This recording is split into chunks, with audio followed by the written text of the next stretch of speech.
کیونکہ اب ہم جا رہے ہیں سورہ یوسف کی طرف چل جائیں کیونکہ ٹائم شارٹ ہو جاتا ہے نا پھر اس طرح سے.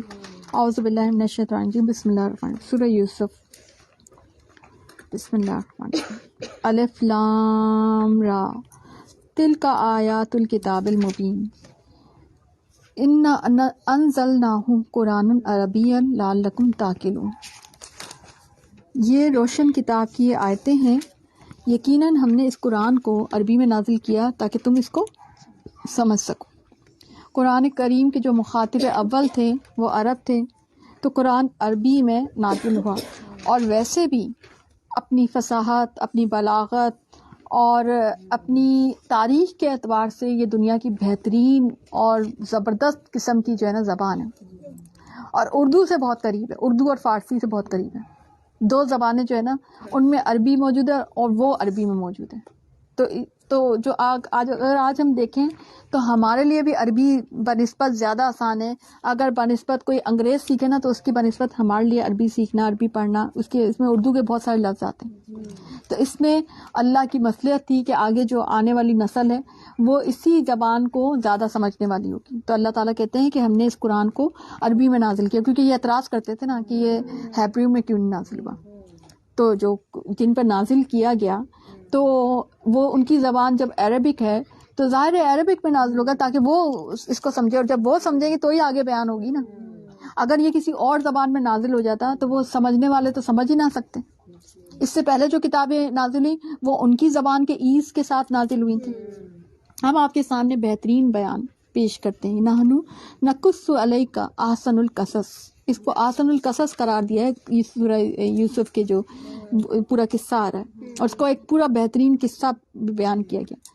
ہم نے آپ کی جانب یہ قرآن وحی کے ذریعے نازل کیا، یقیناً آپ اس سے پہلے بے خبروں میں سے تھے. یعنی یہ قرآن اس سے پہلے آپ کو نہیں پتا تھا، یہ وحی کے ذریعے سے آپ کو نازل کیا جا رہا ہے. اس قال یوسف لابیہ یا ابتی انی رأیت احد عشر، کہ جب کہ یوسف علیہ السلام نے اپنے باپ سے ذکر کیا کہ ابا جان میں نے 11 ستاروں کو اور سورج چاند کو دیکھا ہے کہ وہ سب مجھے سجدہ کر رہے ہیں.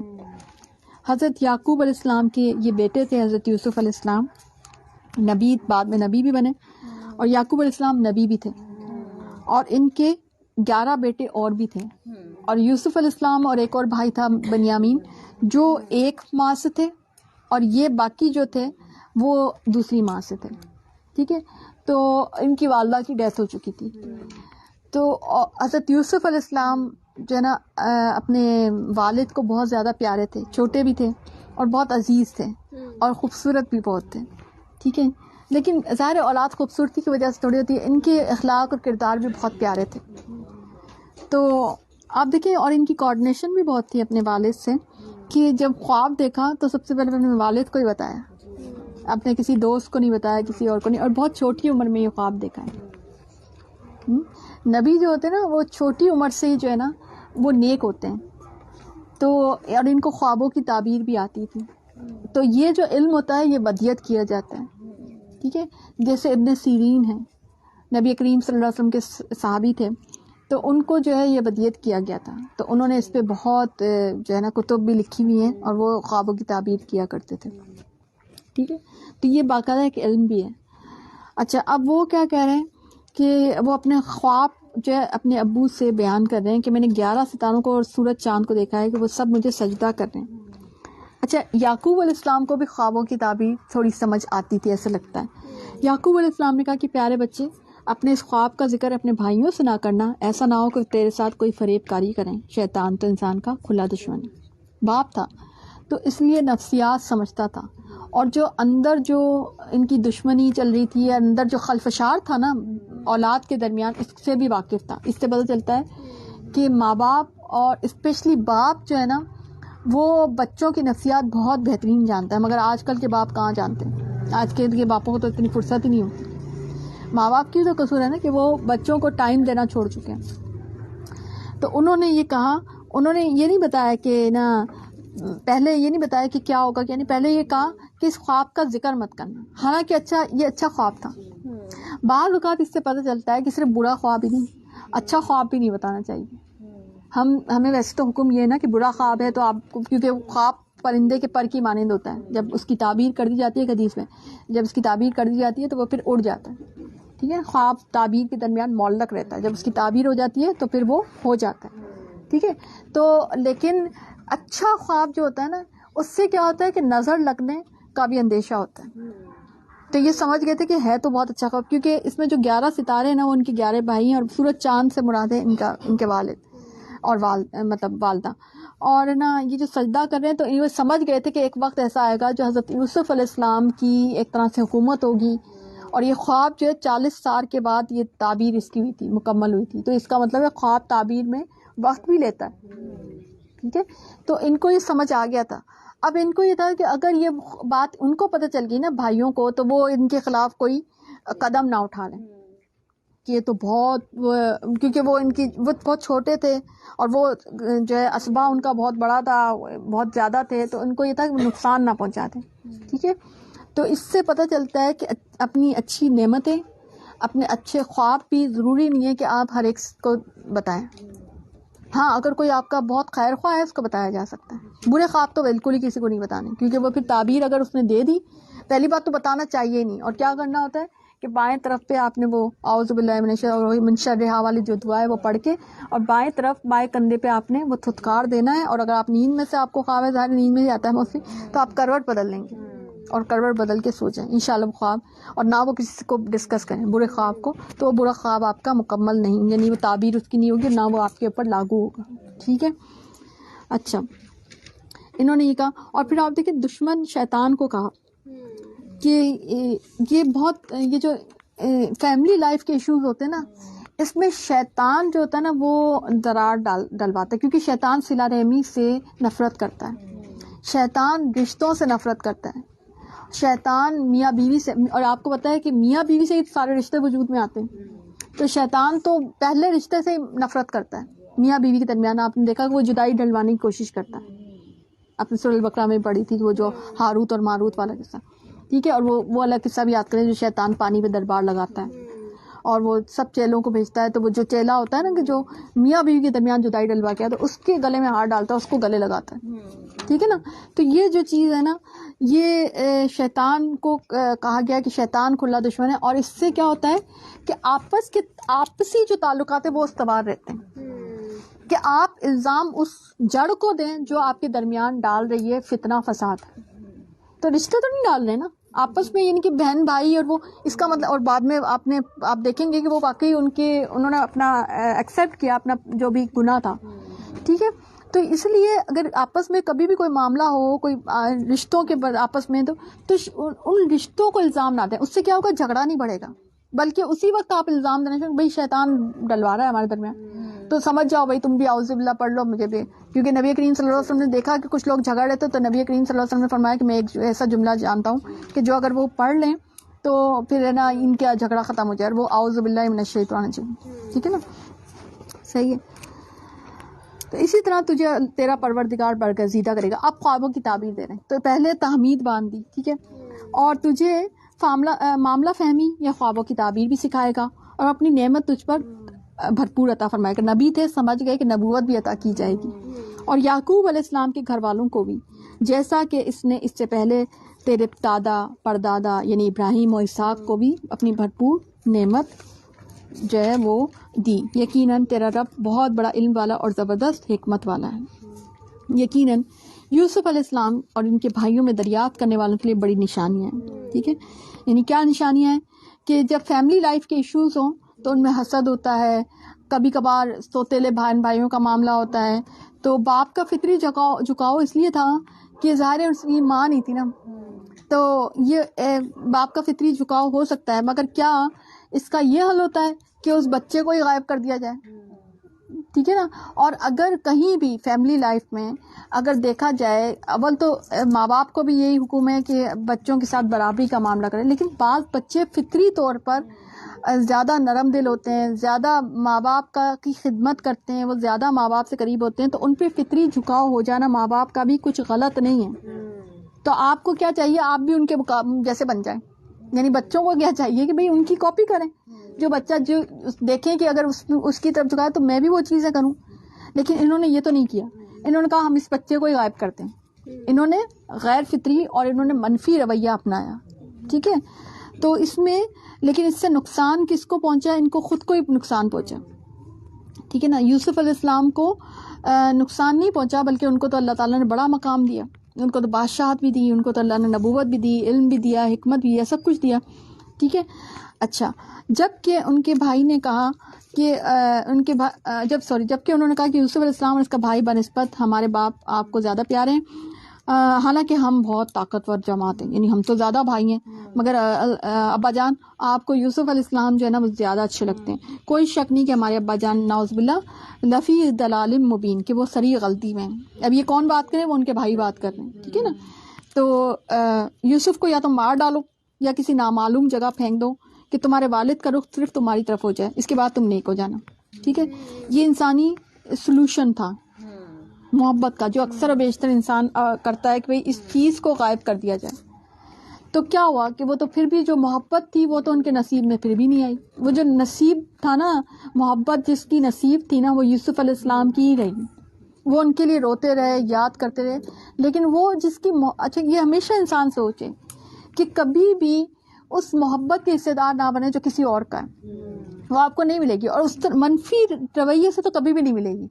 ہاں, آپ جگہ بنا سکتے ہیں, آپ اپنے کردار کو اور اچھا کر سکتے ہیں, اپنی محبت سے جگہ بنا سکتے ہیں, مگر اپنی نفرت سے یا کسی منفی عمل سے کبھی بھی اس کے دل میں جگہ نہیں بنا سکتے جو آپ کے بجائے کسی اور سے محبت کرتا ہے. ٹھیک ہے.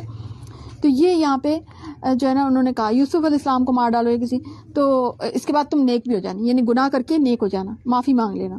ٹھیک ہے. ان میں سے ایک نے کہا یوسف کو قتل نہ کرو بلکہ اسے کسی اندھے کنویں میں ڈال دو, اسے کوئی آتا جاتا قافلہ اٹھا لے جائے, اگر تمہیں کرنا ہی, بھائی ہمیں تو اس کو غائب کرنا نا, تو بھئی کیا ضرورت ہے قتل کرنے کی, چلو اس کو اس طرح کرو. کہتے ہیں کہ یہ ایک وہ بھائی مطلب جو ایک بھائی تھا جو کہ تھوڑا سا زیادہ جو ہے نا وہ تھا, یہ بھی کہا جاتا ہے بنیامین تھا, یہ دوسرا ہی کہا, کیونکہ بنیامین اس میں شریک نہیں ہو سکتا, وہ ان کا سگا بھائی تھا. تو کہا جاتا ہے انہی میں سے ایک بھائی تھا جس کے اندر اللہ نے نرمی ڈال دی تھی, اور یہ بھائی ہی بعد میں بھی ایک رول پلے کرے گا. ٹھیک ہے نا. تو انہی میں سے تھا, کیونکہ وہ بنیامین اس معاملے میں شریک, کیونکہ وہ سگا بھائی تھا. انہوں نے کہا ابا آخر آپ یوسف علیہ السلام کے بارے میں ہم پر اعتبار کیوں نہیں کرتے, ہم تو اس کے خیر خواہ ہیں. اب وہ انہوں نے پورا کہانی کریٹ کر لی, اب پہنچ گئے ابا جان کے پاس. کل آپ اسے ضرور ہمارے ساتھ بھیج دیجیے کہ خوب کھائے پیے اور کھیلے, اس کی حفاظت کے ہم ذمہ دار ہیں. یعقوب علیہ السلام نے کہا کہ اسے تمہارا لے جانا مجھے تو سخت صدمہ دے گا, مجھے یہ بھی کھٹکا لگا رہے گا کہ تمہاری غفلت میں سے بھیڑیاں نہ کھا جائیں. اچھا, ماں باپ کے اندر سکس سینس ہوتی ہے, اور اپنی سکس سینس کو بعض اوقات انسانوں کے اندر اولاد کے علاوہ بھی چیزوں میں ہوتی ہے, تو اپنی سکس سینس کو ڈیولپ کریں اور اس کو مرنے مت دیں, اس کو ہے نا اس کی ڈیولپمنٹ اور اس کی نشو نما کرنی چاہیے آپ کو. تو سکس سینس ہوتی ہے بعض اوقات, تو ان کو یہ سکس سینس ان کی یہ تھی کہ کہیں ایسا نہ ہو کہ نا وہ اس سے غافل ہو جائیں اور بھیڑیا کھا جائے. انہوں نے جواب دیا ہم جیسی زور آور جماعت کی موجودگی میں بھی اگر اسے بھیڑیا کھا جائے تو ہم بالکل نکم ہیں, کہ ایسا تھوڑی ہو سکتا ہے, ہم اتنے سارے لوگ ہم نمٹ لیں گے بھیڑیے سے بھی.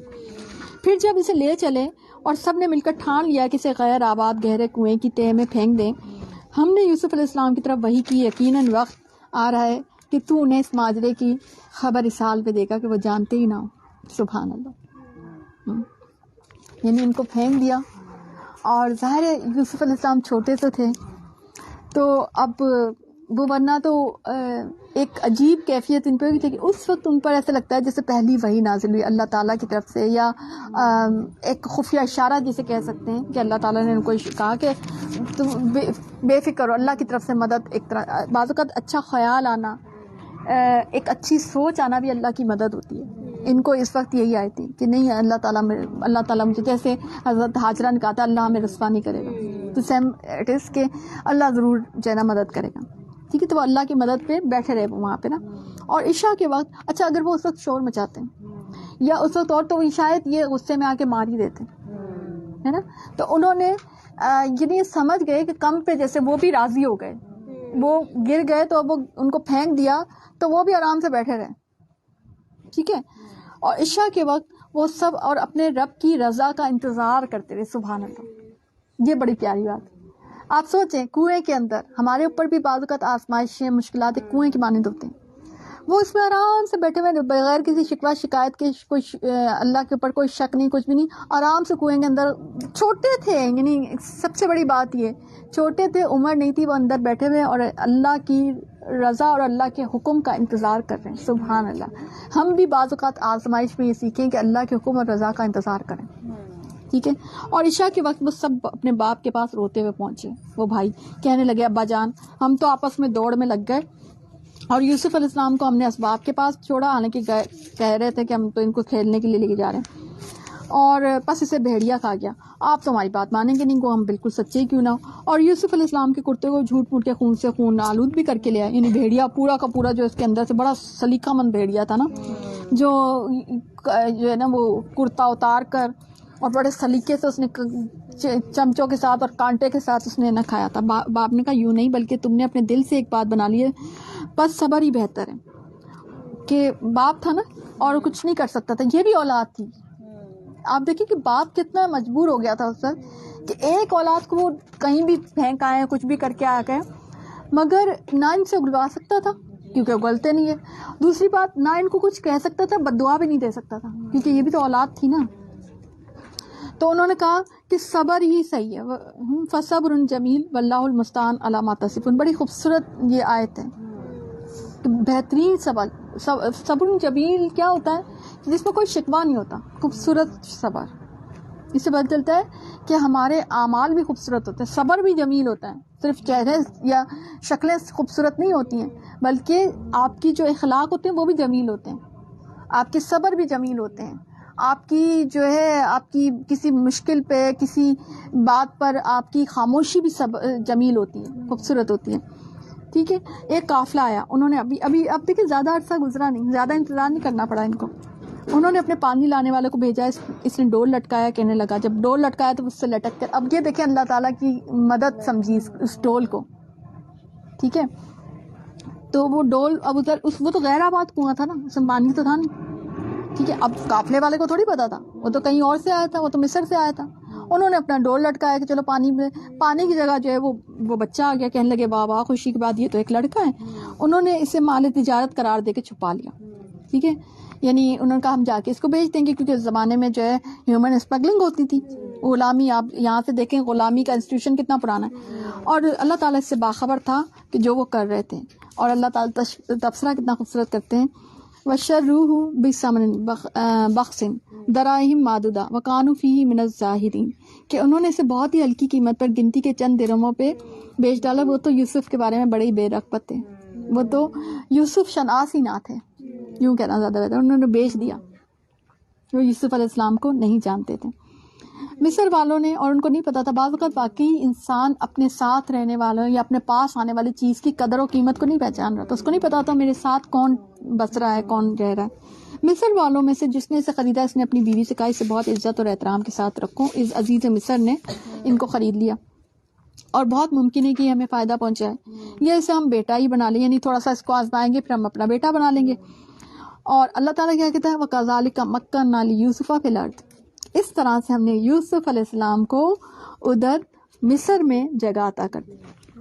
ٹھیک ہے. ان کا قدم جما دیا. اور ہم اسے خواب کی تعبیر کا کچھ علم سکھا دیں. اللہ تعالیٰ اپنے ارادے پر غالب ہے، لیکن اکثر لوگ بے علم نہ ہوتے. ٹھیک ہے. اگر یہ چیز ویسے سیٹ ہوتی، نہ تو یعقوب علیہ السلام ان کو مصر بھیجتے اور نہ ہی یہ اس طرح سے بادشاہت کو پہنچ سکتے تھے. وہ کنعان میں بیٹھے ہوئے کیسے بادشاہ بنتے مصر کے؟ تو بعض چیزیں انہی آزمائشوں، انہی کنووں سے گزر کر ہمیں ملنی ہوتی ہے. ٹھیک ہے. اسی طرح سے عزیز مصر کے ادھر سے کنووں سے گزر کر ہمیں وہ بعض چیزیں ملنی ہوتی ہیں. ہم آزمائشوں کو برا جانتے ہیں، جبکہ آزمائشیں ہمیں بڑا مقام دلانے کے لیے بعض اوقات آ رہی ہوتی ہیں. ٹھیک ہے. بعض اوقات ہم جس چیز کو، کسی حادثے کو اپنے لیے تکلیف دہ سمجھ رہے ہوتے ہیں، دراصل وہی ہمارے قدم مصر میں جما رہی ہوتی ہے. ٹھیک ہے نا. صحیح. تو جب یوسف علیہ السلام پختگی کی عمر کو پہنچ گئے، ہم نے اسے قوت فیصلہ اور علم دیا. ہم نیکوکاروں کو ایسے ہی بدلہ دیتے ہیں. اس عورت نے جس کے گھر میں یوسف علیہ السلام تھے، یوسف علیہ السلام کو بہلانا پھسلانا شروع کیا کہ وہ اپنے نفس کی نگرانی چھوڑ دیں، اور دروازہ بند کر کے کہنے لگی لو آ جاؤں. یوسف علیہ السلام نے کہا کہ اللہ کی پناہ، وہ میرا رب ہے، مجھے اس نے بہت اچھی طرح رکھا ہے. بے انصافی کرنے والوں کا بھلا نہیں ہوتا. تو اب وہ جو ہے خوبصورت بہت تھے، وہ جو جس نے بیٹا بنایا ہوا تھا، تو وہ جو زلیخا جس کا نام آتا ہے، تو وہ جو ہے اس سے متاثر ہو گئی اور اس کو بہلانے پھسلانے لگی. تو انہوں نے کہا کہ نہیں، میں تو اپنے رب کی پناہ میں آتا ہوں، رب میرا بہترین پناہ کا ہے اور اس نے مجھے بہت اچھی طرح رکھا ہے. یعنی اللہ کی مطلب اللہ کی شکر گزاری کا ایک طریقہ یہ بھی ہوتا ہے کہ انسان پاک پاس رہے. یہاں سے ہم نے یہ بھی سیکھا، سیرت یوسفی سے کیا سیکھا ہم نے؟ انہوں نے یہی تو بات کہی ہے نا، قال معاذ اللہ انہ ربی احسن مثواہ. مجھے تو اللہ نے اتنا اچھا، اتنی نعمتیں دے رکھی ہیں، اتنا اچھا رکھا ہے، اب میں کیا نا ظالموں میں سے ہو جاؤں؟ اب میں کیا اللہ کا گناہ کروں؟ نہ کہ یہ کہ مطلب مجھے تو شکر گزاری کرنی چاہیے. ٹھیک ہے، تو پاک بازی یعنی اپنے آپ کو اچھے کیریکٹر کا رکھنا، پاک باز رکھنا بھی اللہ کی شکر گزاری کا ایک ذریعہ ہے. ٹھیک ہے، ایک طریقہ ہے. اس عورت نے یوسف علیہ السلام کی طرف کا قصد کیا، اور یوسف علیہ السلام کی قصد کرتے اگر وہ اپنی رب کی برہان نہ دیکھ لیتے.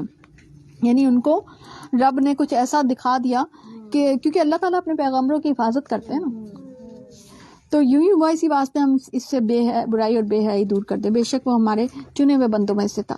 دونوں دروازوں کی طرف دوڑے. اب یوسف علیہ السلام جو ہے دروازے کی طرف دوڑے بچنے کے لیے، اور اس عورت نے یوسف علیہ السلام کا کرتا پیچھے کی طرف سے کھینچ کر پہاڑ ڈالا.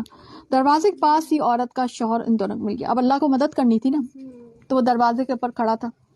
تو کہنے لگی جو شخص، اب اس نے پینترا بدل لیا، تیز عورت تھی، اس نے کہا کہ جو شخص تیری بیوی کے ساتھ برا ارادہ کرے اس کی سزا یہی کہ اسے قید کر دیا جائے یا کوئی دردناک سزا دی جائے. خود ہی سزا سناتی. یوسف علیہ السلام نے کہا یہ عورت مجھے پھسلا رہی تھی، اور عورت کے قبیلے سے ایک شخص نے گواہی دی کہ اگر اس کا کرتا آگے سے پھٹا ہو تو عورت سچی، اور اگر یوسف جھوٹ بولنے والوں میں سے ہوگا، اگر اس کا کرتا پیچھے کی طرف سے پھاڑا گیا ہے تو عورت جھوٹی اور یوسف سچوں میں سے. اور خاوند نے جو دیکھا تو یوسف کا کرتا پیچھے سے، پیٹھ کے پیچھے سے جانب سے پھاڑا گیا تھا. تو صاف کہہ دیا کہ یہ تو تم عورتوں کی چال بازی ہے، بے شک تمہاری چال بازیاں بہت بڑی ہیں. ٹھیک ہے. اور یوسف علیہ السلام اب اس بات کو آتی جاتی کرو، یعنی اس کا چرچا نہ کرو، کیونکہ گھر کا معاملہ تھا، عزت کی بات تھی. تو جو اور آپ دیکھیں کلچر کا اثر انداز لگا کہ خاوند سچائی جان کر بھی جو ہے اس شخص کو کہہ رہے ہیں کہ اس کو عام نہیں کرنا، یعنی اس کے ساتھ رہنے پہ مجبور ہے. یعنی اپنی عورت کی بے حیائی دیکھ کر بھی، اور اتنی بڑا ثبوت دیکھ کر بھی وہ دیوس بننے پر راضی ہے. اور دیوس کسے کہتے ہیں؟ جو اپنے گھر کی عورتوں میں بے حیائی برداشت کرے. اور لیکن بات تو ایسی تھی نا جو نکل گئی. شہر کی عورتوں میں چرچا ہونے لگا. عزیز کی بیوی اپنے جوان غلام کو اپنا مطلب نکالنے کے بہلانے پھسلانے میں لگی رہتی ہے. ان کے دل میں یوسف کی محبت بیٹھ گئی. ہمارے خیال میں تو وہ سری گمراہ بھی، یعنی ان کو یہ ہوا کہ بھئی یہ تعجب کرنے لگے کہ بھئی اپنے غلام پر فریفتہ ہو گئی ہے، یعنی کہ اپنا اسٹینڈرڈ دیکھ لیتی. اس لیے جب ان کی اس پرفریب غیبت کا حال سنا کہ اچھا اس سے پتہ چلتا ہے کلچر دیکھ رہے ہیں آپ، مصر کا کلچر کیا تھا کہ عام اس پہ جو نا ڈسکشنز ہو رہی ہیں، اس پہ نہیں کہ یہ کیوں، بلکہ اس پہ کہ نا غلام کے ساتھ کیوں، یعنی اعتراض اس پہ نہیں ہے کہ ایسا معاملہ کیوں ہو رہا ہے. تو اس نے جب ایسی پرفریب غیبت کا حال سنا تو انہیں بلوا، یعنی تمام عورتوں کو جو مصر کی جو تھی ان کو بلایا، ان کے لیے ایک مجلس مرتب کی. ان میں سے ہر ایک کو چھری دی اور کہا اے یوسف علیہ السلام ان کے سامنے چلے آؤ. ان عورتوں نے جب دیکھا تو اس کو بہت بڑا جانا اور اپنے ہاتھ کاٹ لیا اور زبان سے نکل گیا ہاشا اللہ، یہ انسان تو ہرگز نہیں، یہ تو کوئی یقیناً بزرگ فرشتہ ہے. مصر کے کلچر کا ذرا اندازہ لگا لیں کہ کس قسم کا تھا. ٹھیک ہے. تو ہے نا جو ہے نا انہوں نے ہاتھ کاٹ دیا. خوبصورت تھے وہ بہت. اسی وقت عزیز مصر کی بیوی نے کہا کہ یہی ہیں جن کے بارے میں تم مجھے تانے دے رہی ہو. میں نے ہر چند اس سے اپنا مطلب نکالنا چاہا لیکن یہ بال بچا رہا، اور جو کچھ میں اس سے کہہ رہی ہوں اگر یہ نہ کرے گا تو یقیناً یہ قید کر دیا جائے گا. بے شک یہ بہت ہی بے عزت ہوگا. اب آپ دیکھیں کہ کس قسم کا کلچر تھا، کیسا کہ اس کو بات ماننی پڑے گی ورنہ اس کو قید کر دیا ہے. اور ان کا اثر رسوخ بھی، وزیر تھا نا یہ، تو اثر رسوخ بھی تھا اس کا کہ ٹھیک ہے قید کروا دیں گے. یوسف علیہ السلام نے دعا کی. دیکھیں کیا وہ ان کے مقاصد اور کہاں یہ ان کی دعا. قال رب السجن احب الی مما یدعوننی الیہ. سبحان اللہ، بڑی خوبصورت دعا ہے کہ یوسف علیہ السلام نے کہا کہ اے میرے پروردگار، جس بات کی طرف یہ عورت مجھے بلا رہی ہے اس سے تو مجھے قید ہی بہت مناسب ہے، مجھے قید ہی پسند ہے. میں قید میں ڈال دیں زیادہ صحیح ہے. اگر تو نے ان کا فن و فریب مجھ سے دور نہ کیا تو میں ان کی طرف مائل ہو جاؤں گا اور بالکل نادانوں سے سجا ملوں گا. یعنی انہوں نے اپنی پاک بازی کے لیے قید کو چن لیا، اس کی دعا کی باقاعدہ، کیونکہ قید سے یہ بچ سکتے تھے. انہوں نے اپنے لیے بہت پر حکمت دعا مانگ لی کیونکہ معاشرہ تو پورا ہی خراب تھا. اب معاشرے کا تو پھر یہی اس مسئلے کا حل بھی یہی تھا. بعض اوقات کسی مسئلے کا حل سجن ہوتا ہے، بعض اوقات کسی مسئلے کا حل قید بھی ہوتا ہے. یہ بھی یہاں سے سیکھا ہم نے. ٹھیک ہے. اس کے رب نے اس کی دعا قبول کر لی اور ان عورتوں کے داؤ پہ جس سے پھیرتی یقیناً وہ سننے والا جاننے والا. پھر ان تمام نشانیوں کے دیکھ لینے کے بعد بھی انہیں یہی مصلحت معلوم ہوئی کہ یوسف کو کچھ مدت کے لیے قید خانے میں رکھے. یعنی تمام ماں کے مرد بھی یہی طے کر کے بیٹھے ہوئے تھے کہ ان کو وہی قید, کیونکہ سب عورتیں بھی دیکھ چکی تھی نا ان کو. اب آپ دیکھیں حضرت لوط علیہ السلام کا قصہ اور یہاں پہ کچھ مماثلت محسوس ہوتی. پوری قوم گمراہی میں تھی, تو مردوں کو, اس معاشرے کے مردوں کو یہ لگا کہ یوسف علیہ السلام کو جو ہے قید میں ہی رکھ دیا جائے, وہی صحیح. آج آپ کو معاشرہ ایسا نہیں لگتا؟ چائے والا شاید مشہور ہوا تھا ہمارے معاشرے میں, کیا اس کی کیا خوبی تھی؟ Only beauty. ہمارے معاشرے میں آج کل اور اسپیشلی مرد اور خواتین بھی کہ جو بیوٹی ہوتی ہے نا, بس بیوٹی کے پیچھے. اور ابھی جو ایک وہ مجھے پتا چلا کہ کوئی خاتون ٹک ٹاکر تھی, اس نے شادی کر لی اور نا, مطلب آج کل یہ چیزیں چل رہی ہیں. بیوٹی کو خرید لیا اس نے, اس کا گھر بار تھا, سب تباہ ہوا سب کچھ. اور جو ہے بیوٹی جو ہے نا, وہ سب چیزیں جو ہے نا, مطلب بیوٹی کے پیچھے سب کچھ ہو رہا ہے. یہاں خوبصورتی, استغفر اللہ. آج کا معاشرہ بھی کچھ ایسا نہیں ہو گیا کہ سب کچھ خوبصورتی اور مال و دولت سمجھ لیا گیا. اس کے ساتھ ہی 2 اور جوان بھی جیل خانے میں داخل. ان میں سے ایک نے کہا, میں نے ان نشانیوں کے دیکھ لینے کے بعد بھی انہیں یہی مصلحت معلوم ہوئی کہ یوسف علیہ السلام کو کچھ مدت کے لیے قید خانے میں رکھیں. پیچھے آپ سارا وہ واقعہ پڑھ چکے ہیں کہ کس طرح سے عزیز مصر کی بیوی نے کس طرح سے داؤ پیچ لگائے تھے, اور کیسا وہ کلچر تھا کہ جس کے بعد تمام لوگوں نے یہی سمجھا کہ نبی جو حضرت یوسف علیہ السلام نے خود بھی دعا مانگی تھی کہ جس چیز کی طرف یہ خواتین مجھے بلا رہی ہیں, اس سے تو بہتر جیل خانہ ہی ہے. ٹھیک ہے, تو اس کے بعد تمام ایسے لگتا ہے جیسے پورے معاشرے نے, پوری قوم نے یہی بہتر سمجھا کہ یہ جو اس آیت میں آ رہا ہے 35 میں, کہ پھر ان تمام نشانیوں کے دیکھ لینے کے بعد بھی. یعنی کون سی نشانیاں؟ کہ پتہ چل گیا تھا کہ یوسف علیہ السلام بے گناہ ہیں, یوسف علیہ السلام پاک ہیں, شریف ہیں, مگر جو ساری قوم جو عورتیں ہیں, ساری قوم کی جو عورتیں ہیں, وہ جو ہے وہ شرفا میں نہیں ہیں, وہ برائی کی طرف آمادہ ہو چکی ہیں. اب آپ دیکھیں ایسا بھی کلچر ہوتا ہے, ایسا بھی معاشرہ ہوتا ہے کہ جہاں پر مرد اتنے بے بس ہو جاتے ہیں اور خواتین اتنی زیادہ بے حیا ہو جاتی ہیں اور اتنی آؤٹ آف کنٹرول ہو جاتی ہیں کہ انہوں نے پھر یہی کہتے ہیں کہ یہی مصلحت محسوس ہوئی کہ یوسف علیہ السلام کو ہی کچھ مدت کے لیے قید خانے میں رکھیں. یعنی جس چیز کی وجہ سے ان کو ٹیمپٹیشنز ہو رہی ہیں, تو ان خواتین کو تو وہ روک نہیں سکتے تھے. تو انہوں نے یہ طے کیا کہ ٹھیک ہے, ہم ان کو ہی جو ہے نا قید خانے میں ڈال دیتے ہیں. اور یہ اصل میں دعا بھی تھی حضرت یوسف علیہ السلام کی جو کہ قبول ہوئی. ٹھیک ہے, تو دعا جو ہے بعض اوقات ایسی بھی دعائیں ہوتی ہیں, بعض اوقات انسان اپنے حالات اور واقعات کو دیکھ کر ایسی بھی دعائیں مانگتا ہے کہ جو بظاہر کسی اور پڑھنے والے کو عجیب محسوس ہوتی ہے.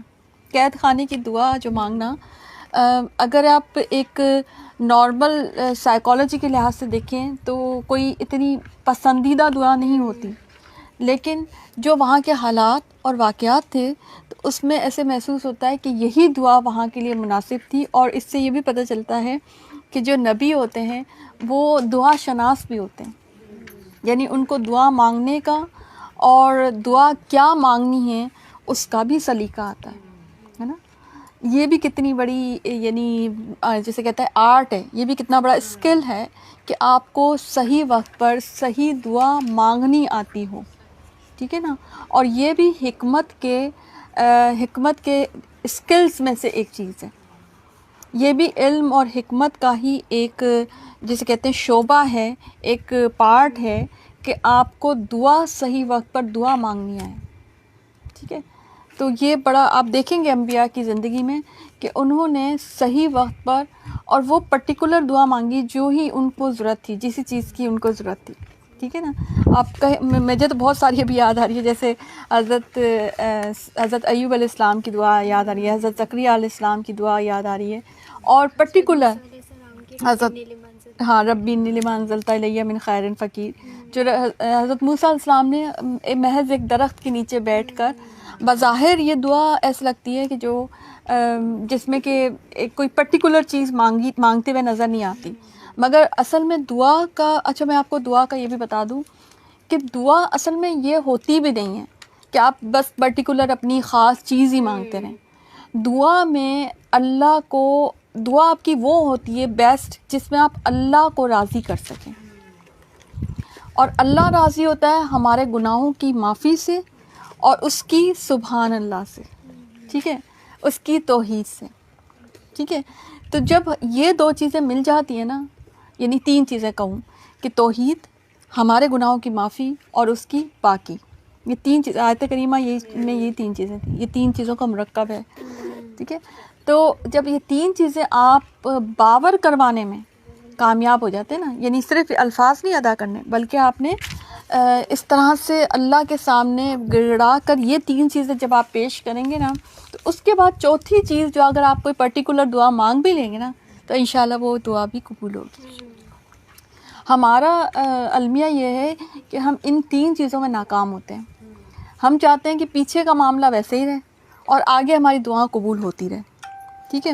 تو اسی لیے تو وہ حدیث میں آتا ہے نا کہ ایک انسان جو ہوتا ہے وہ پورا گندہ بالوں کے ساتھ اور لباس کے ساتھ وہ حاضر ہوتا ہے، اور وہ کہتا ہے، اللہ تعالیٰ کہتا ہے اس کی دعا کیوں کر قبول ہوگی جبکہ اس کا کھانا پینا، اس کا ایون لباس بھی حرام ہے. تو استغفار آپ پڑھ رہے ہیں، لیکن استغفار میں جو آپ حرام والی چیزیں ہیں اس کی استغفار نہ زبان سے ادا کر رہے ہیں، نہ آپ عمل سے ادا کر رہے ہیں، تو پھر آپ کی دعا کیسے قبول ہوگی؟ سمجھ آئی بات کہ استغفار ظاہر ہے اگر آپ کی زندگی میں کوئی حرام کا عنصر پایا جا رہا ہے، آپ کا رزق حرام ہے یا کچھ بھی حرام ہے، اور آپ استغفار کر بھی رہے ہیں مگر اس پارٹ کو نہیں ختم کر رہے، اس کو ویسے ہی رہنے دے رہے ہیں، تو بعض اوقات آپ کی دعائیں اس لیے بھی نہیں قبول ہو رہی ہیں، ٹھیک ہے نا.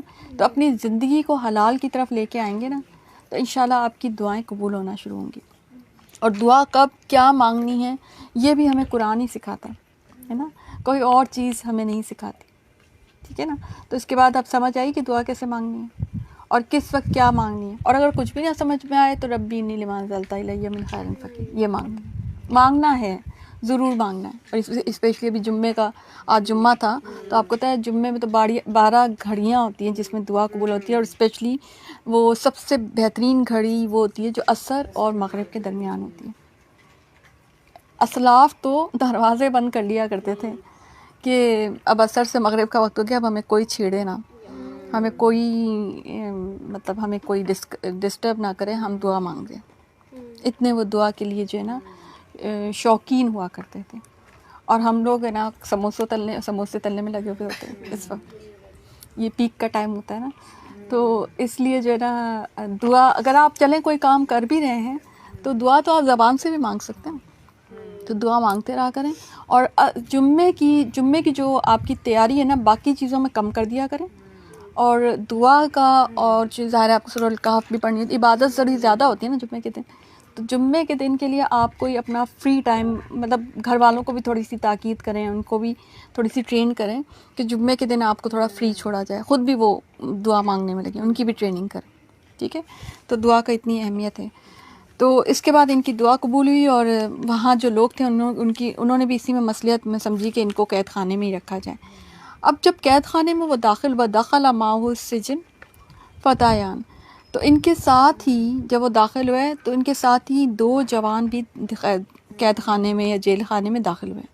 ان میں سے ایک نے کہا کہ میں نے خواب میں اپنے آپ کو شراب نچوڑتے ہوئے دیکھا ہے، اور دوسرے نے کہا کہ میں نے اپنے آپ کو دیکھا ہے کہ میں اپنے سر پر روٹی اٹھائے ہوئے ہوں جسے پرندے کھا رہے ہیں. ہمیں آپ اس کی تعبیر بتلائیے، ہمیں تو آپ خوبیوں والے شخص دکھائی دیتے ہیں. انسان کا جو کردار اور اخلاق ہوتا ہے نا اس کے چہرے سے چھلکتا ہے، انسان کے چہرے سے پتہ چل جاتا ہے کہ وہ کیسا ہے.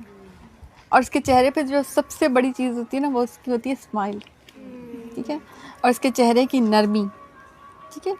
اور اس کی شخصیت سے چاہے کوئی غیر انسان ہو چاہے وہ اپنا ہو اس کو نفع ہی پہنچتا ہے، اور اس کو محسوس ہوتا ہے کہ مجھے اس سے خیر مل جائے گی.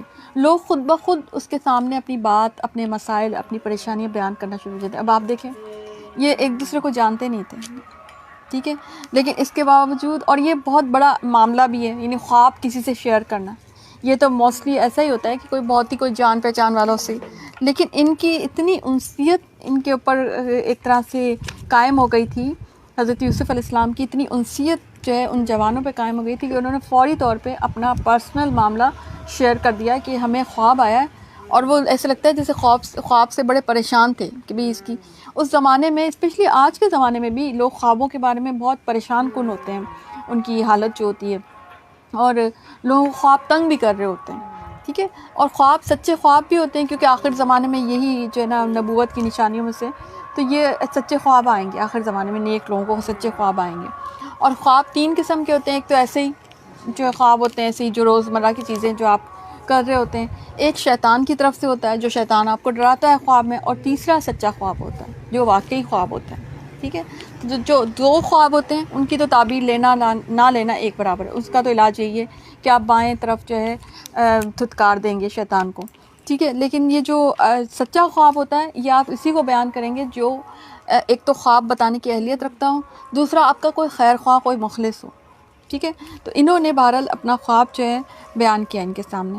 تو یوسف علیہ السلام نے کہا کہ تمہیں جو کھانا دیا جاتا ہے، یعنی جیل خانے میں کھانے کا بھی سسٹم تھا، اس کے تمہارے پاس پہنچنے سے پہلے ہی میں تمہیں اس کی تعبیر بتلا دوں گا، ٹھیک ہے. یہ ان کو کہا. لیکن یہ اس سے پہلے انہوں نے ایک چھوٹا سا خطبہ بھی دیا. یہ بڑی خوبصورت بات ہے کہ جب آپ کے پاس کوئی اپنی کوئی بات لے کے آئے، کوئی آپ کی کوئی اپنی کوئی گزارش لے کے آئے، کوئی اپنا کوئی مسئلہ لے کے آئے، تو تھوڑا سا اس کو توحید کا بتا دیا جائے.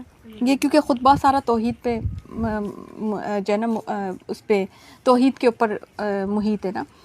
تو انہوں نے یہ بات کہی. اب دیکھیں تھوڑی سی تبلیغ کر رہے ہیں، اور وہاں پہ ذرا بھی پریشان نہیں ہیں. اب جیل میں جا رہے ہیں بلا وجہ، بغیر کسی جرم کے ان کو جیل میں ڈالا جا رہا ہے، کوئی اریٹیشن نہیں، کچھ بھی نہیں. اور وہاں جا کر بھی بیٹھ کر سوچ رہے ہیں کہ ٹھیک ہے میں تبلیغ ہی کر لوں گا، میں کسی کو کچھ دین کی بات. اور آپ دیکھیے صرف 2 لوگ تھے، یہ نہیں سوچا کہ بہت سارے ہوں یا بھائی بہت سارے لوگوں کو جمع کر دیا جائے تو تبھی میں کوئی بات بتاؤں گا. نہیں، یہ 2 لوگ تھے جو ان کے پاس آئے تھے، یہی لوگ کافی سمجھے انہوں نے. اور ان کو کہا کہ اور ان کو پورا بڑے آرام سے ان کا پہلے مائنڈ بنایا کہ جب میں تمہیں کہ یہ نہ ہو کہ جب وہ بات کرنی شروع کریں تو ان کو یہ ہو کہ بھئی بہت پرولونگ کر دیے بات کو. تو انہوں نے اپنا ٹائم بھی بتا دیا کہ جو آپ کے پاس کھانا آتا ہے نا، اس سے پہلے میں آپ کو خواب کی تعبیر بھی بتا دوں گا، لیکن پہلے میری ذرا بات سنو، ٹھیک ہے. اب وہ بات کیا ہے کہ یہ سب اس علم کی بدولت ہے جو مجھے میرے رب نے سکھایا. سبحان اللہ، بڑے خوبصورت انداز میں انہوں نے کہا ذالکما مما علمنی ربی. یہ جو ہے یہ سب میرے رب کے دیے ہوئے علم کی بدولت. یعنی علم کا جو میں اکثر بتاتی ہوں کہ علم کا ماخذ اللہ تعالیٰ ہے. علم جو عطا کیا جاتا ہے آپ کو، یہ اللہ تعالیٰ آپ کو دیتا ہے. اور میں نے ان لوگوں کا مذہب چھوڑ دیا جو اللہ پر ایمان نہیں رکھتے. انی ترکت ملۃ قوم لا یؤمنون باللہ وہم بالآخرۃ ہم کافرون. اور وہ آخرت کے بھی منکر ہیں، ٹھیک ہے. اپنا عقیدہ بھی سب سے پہلے بیان کر دیا، ٹھیک ہے. کہ حالانکہ یہ کبھی بھی نعوذ باللہ کوئی شرک کے معاملے میں نہیں، کیونکہ ان کے تو والد ہی یعقوب علیہ السلام تھے نا. لیکن انہوں نے ان کو سمجھانے کے لیے کہ میں اس طریقے پہ نہیں ہوں، یعنی میں توحید پر ہوں. سب سے پہلے تو میرا عقیدہ جو ہے وہ تم سمجھ لو. یعنی اس میں کوئی بری بات نہیں، اس میں کوئی حرج نہیں کہ آپ جب کسی کو خطبہ دے رہے ہیں یا کسی کو کچھ بتا رہے ہیں تو اپنا عقیدہ تھوڑا سا بیان کر دیں یا اپنی تھوڑی سی ہسٹری بیان کر دیں. بعض اوقات ہسٹری بیان کرنے سے بھی وہ کیا ہوتا ہے کہ وہ خطبہ جو ہے نا کہانی کی شکل اختیار کر لیتا ہے. میرے ساتھ کئی دفعہ ایسا ہوا ہے کہ میں جب کہیں جاتی ہوں تو میں اپنی تھوڑی سی ہسٹری بیان کرتی ہوں تو ان کو نا اس سے زیادہ انٹرسٹ اس بات سے ہونے لگتا ہے کہ اسٹوری ہوتی ہے نا، اسٹوری ٹیلنگ جو ہے وہ لوگوں کو اٹریکٹ کرتی ہے، تو وہ اور زیادہ اٹریکٹ ہو کے بیٹھ جاتے ہیں. اچھا یہ بات ہے، پھر وہ ضرور سننے پہ آمادہ ہو جاتے ہیں، ٹھیک ہے. تو انہوں نے اپنی تھوڑی سی ہسٹری بتائی اور اپنا عقیدہ بتایا، ٹھیک ہے. اور علم کا ماخذ بھی بتا دیا کہ یہ نہ سمجھے، کیونکہ کیا ہوتا ہے جب علم کا ماخذ اگر نہ بتایا جائے نا تو کیا ہوتا ہے کہ انسان کے ذہن میں آتا ہے کہ بھئی یہ علم تو میرے پاس بھی آ جائے گا، یا ایسا کیا علم ہے ان کے پاس، وہ تو انہوں نے سیکھا ہوگا، کہاں سے سیکھا ہے کیا. تو علم کا ماخذ جو بتا دیا جائے نا رب تعالیٰ کو بیچ میں لا کے کہ بھئی اللہ تعالیٰ علم دیتا ہے، یہ علم اللہ نے مجھے، اور یہ تو تھے بھی نبی نا، یعنی ان کو تو ظاہر ہے وہی کا ہی معاملہ ہوتا ہے ان کے ساتھ. تو علم واقعی اللہ تعالیٰ ہی جو علم دیتا ہے وہی ان کو ملے گا نا. تو انہوں نے اپنے علم کی جو ہے وہ ہسٹری بھی بتا دی کہ اللہ تعالیٰ نے جو علم دیا ہے. اچھا آپ اس سے سیکھیں گے ایز اے مبلغ. کیا سیکھیں گے؟ جب آپ کسی کو کچھ بتا رہے ہو تو ان کو حوالہ قرآن اور سنت کا دیا کریں کہ ہم جو بات کر رہے ہیں نا، کیونکہ آپ کے پاس ظاہر ہے کوئی علم ویسا تو نہیں، آپ کے پاس تو نافع علم بھی آتا ہے اور آپ کے پاس غیر نافع علم بھی آتا ہے کیونکہ آپ انسان ہیں، ٹھیک ہے. تو آپ تو یہ بات نہیں کہہ سکتے اس طرح سے کہ میرے پاس سارا علم جو ہے نا وہ تو نبی ہی تھے، وہ تو نبی کہہ سکتے ہیں. لیکن یہ ہے کہ آپ یہ تو کہہ سکتے ہیں نا کہ ہم جو بات کہہ رہے ہیں وہ قرآن اور سنت کے حوالے سے کہہ رہے ہیں. ٹھیک ہے، میں اپنے باپ دادوں کے دین کا پابند ہوں. ٹھیک ہے، اپنے ان کو تعبیر بتانے سے پہلے اللہ کا میسج اس سے پہنچا رہے ہیں کہ میں اپنے باپ دادوں کے دین کا، کیونکہ باپ دادے خود بھی تو حق پر تھے نا. صحیح ہے نا. اب یہاں پہ آپ دیکھیں کہ اللہ تعالیٰ نے بڑے ہی ٹرکی انداز میں مشرکین مکہ کو بھی ایک طرح سے جسے کیا کہنا چاہیے، میں کیا کہوں کہ نا ایک طرح سے ان کو ٹارگٹ کر دیا ہے، ٹارگٹ ہی کر دیا ان کو نا. مطلب اگر دیکھیں کیونکہ وہ کہتے تھے کہ ہم اپنے باپ دادوں کے دین کی پابندی کرتے ہیں، تو اللہ تعالیٰ نے کہا کہ مجھے باپ دادوں سے اختلاف نہیں ہے. یہ بھی یہی کہہ رہے ہیں کہ میں اپنے باپ دادوں کے دین کا پابند ہوں، لیکن اس میں فرق ہے کہ باپ دادے بھی پھر حق پر ہوں. اگر باپ دادے حق پر ہوں، سچائی پر ہوں، ان کا عقیدہ صحیح ہے، تو آپ بے شک باپ دادوں کا حوالہ دے کر جو ہے آگے پہنچا دیں. ٹھیک ہے، لیکن اگر آپ کے باپ دادے ہیں ہی نہیں حق پر، اگر ان کا دین بھی جو ہے مشکوک ہے، تو پھر آپ ان کا حوالہ کیسے دیں؟ یہاں پہ آپ دیکھیں ان کا پورا ان کو ٹارگٹ کیا ایک طرح سے مشرکین مکہ کو، کہ وہ کہتے تھے نا باپ دادا، تو اللہ تعالیٰ نے کہا باپ دادوں سے اختلاف نہیں ہے ہمیں. وہ اس بات کو بہت غیرت کا سبب بناتے تھے نا، کہ ہم آپ کو یاد ہوگا عبد المطلب کے ساتھ جب آ کے بیٹھ گئے تھے مشرکین، سرداران مشرکین جو بیٹھ گئے تھے، تو جب نبی کریم صلی اللہ علیہ وسلم ان کو کہہ رہے تھے کلمہ پڑھ لیجئے، تو وہی تو ورغلا رہے تھے. اب آپ اس عمر میں جا کے، اب آپ آخر وقت میں جا کے اپنے باپ دادوں کا دین چھوڑ دیں گے. ورغلانے والے وہ یہی بات کہہ کے ورغلا رہے تھے. یعنی یہ غیرت کی بات جو ہے نا ادھر سمجھی جاتی تھی کہ باپ دادے جو کام کرتے ہیں وہ ہم کریں. آج تک ہمارے ہاں بھی اب جا کے اس نیو جنریشن کو تھوڑا تھوڑا سمجھ آنا شروع ہوا ہے کہ بھئی دین جو ہے نا، دین کا روٹ باپ دادا نہیں ہوتے. آپ کی اپنی پیڈگری تو ہو سکتی ہے باپ دادے، آپ کی نسل، آپ یہ تو کہہ سکتے ہیں کہ میری کاسٹ جو ہے نا وہ میرے باپ دادوں کی کاسٹ ہے، مگر آپ یہ نہیں کہہ سکتے میرا دین بھی وہی ہے جو میرے باپ دادوں کے دین ہے، انلیس کہ آپ کے باپ دادے بھی توحید پر ہوں. دین کا باپ دادوں سے تعلق نہیں، دین کا تو اللہ سے تعلق ہے، دین کا تو اللہ کے رسول صلی اللہ علیہ وسلم سے تعلق ہے. ٹھیک ہے، تو ہر چیز کا ایک وہ ہوتا ہے نا، ایک کوئی نہ کوئی سمبل ہوتا ہے نا، ایک اس کا بیک گراؤنڈ ہوتا ہے. اب آپ یہ کہیں کاسٹ کا آپ کہہ دیں، مطلب اگر ہم یہ کاسٹ میں اگر ہم یہ کہہ دیں کہ جی ہماری کوئی کاسٹ ہماری مل رہی ہے، تو وہ ہم جھوٹ بولیں گے. ٹھیک ہے نا، کاسٹ تو ہم اپنے باپ دادوں سے ہی ملائیں گے. ٹھیک ہے نا. تو لیکن جہاں دین کی بات ہوگی تو دین ہم اللہ اور رسول صلی اللہ علیہ وسلم سے ملا کے انہی سے جوڑ کے وہی چیز پیش کریں.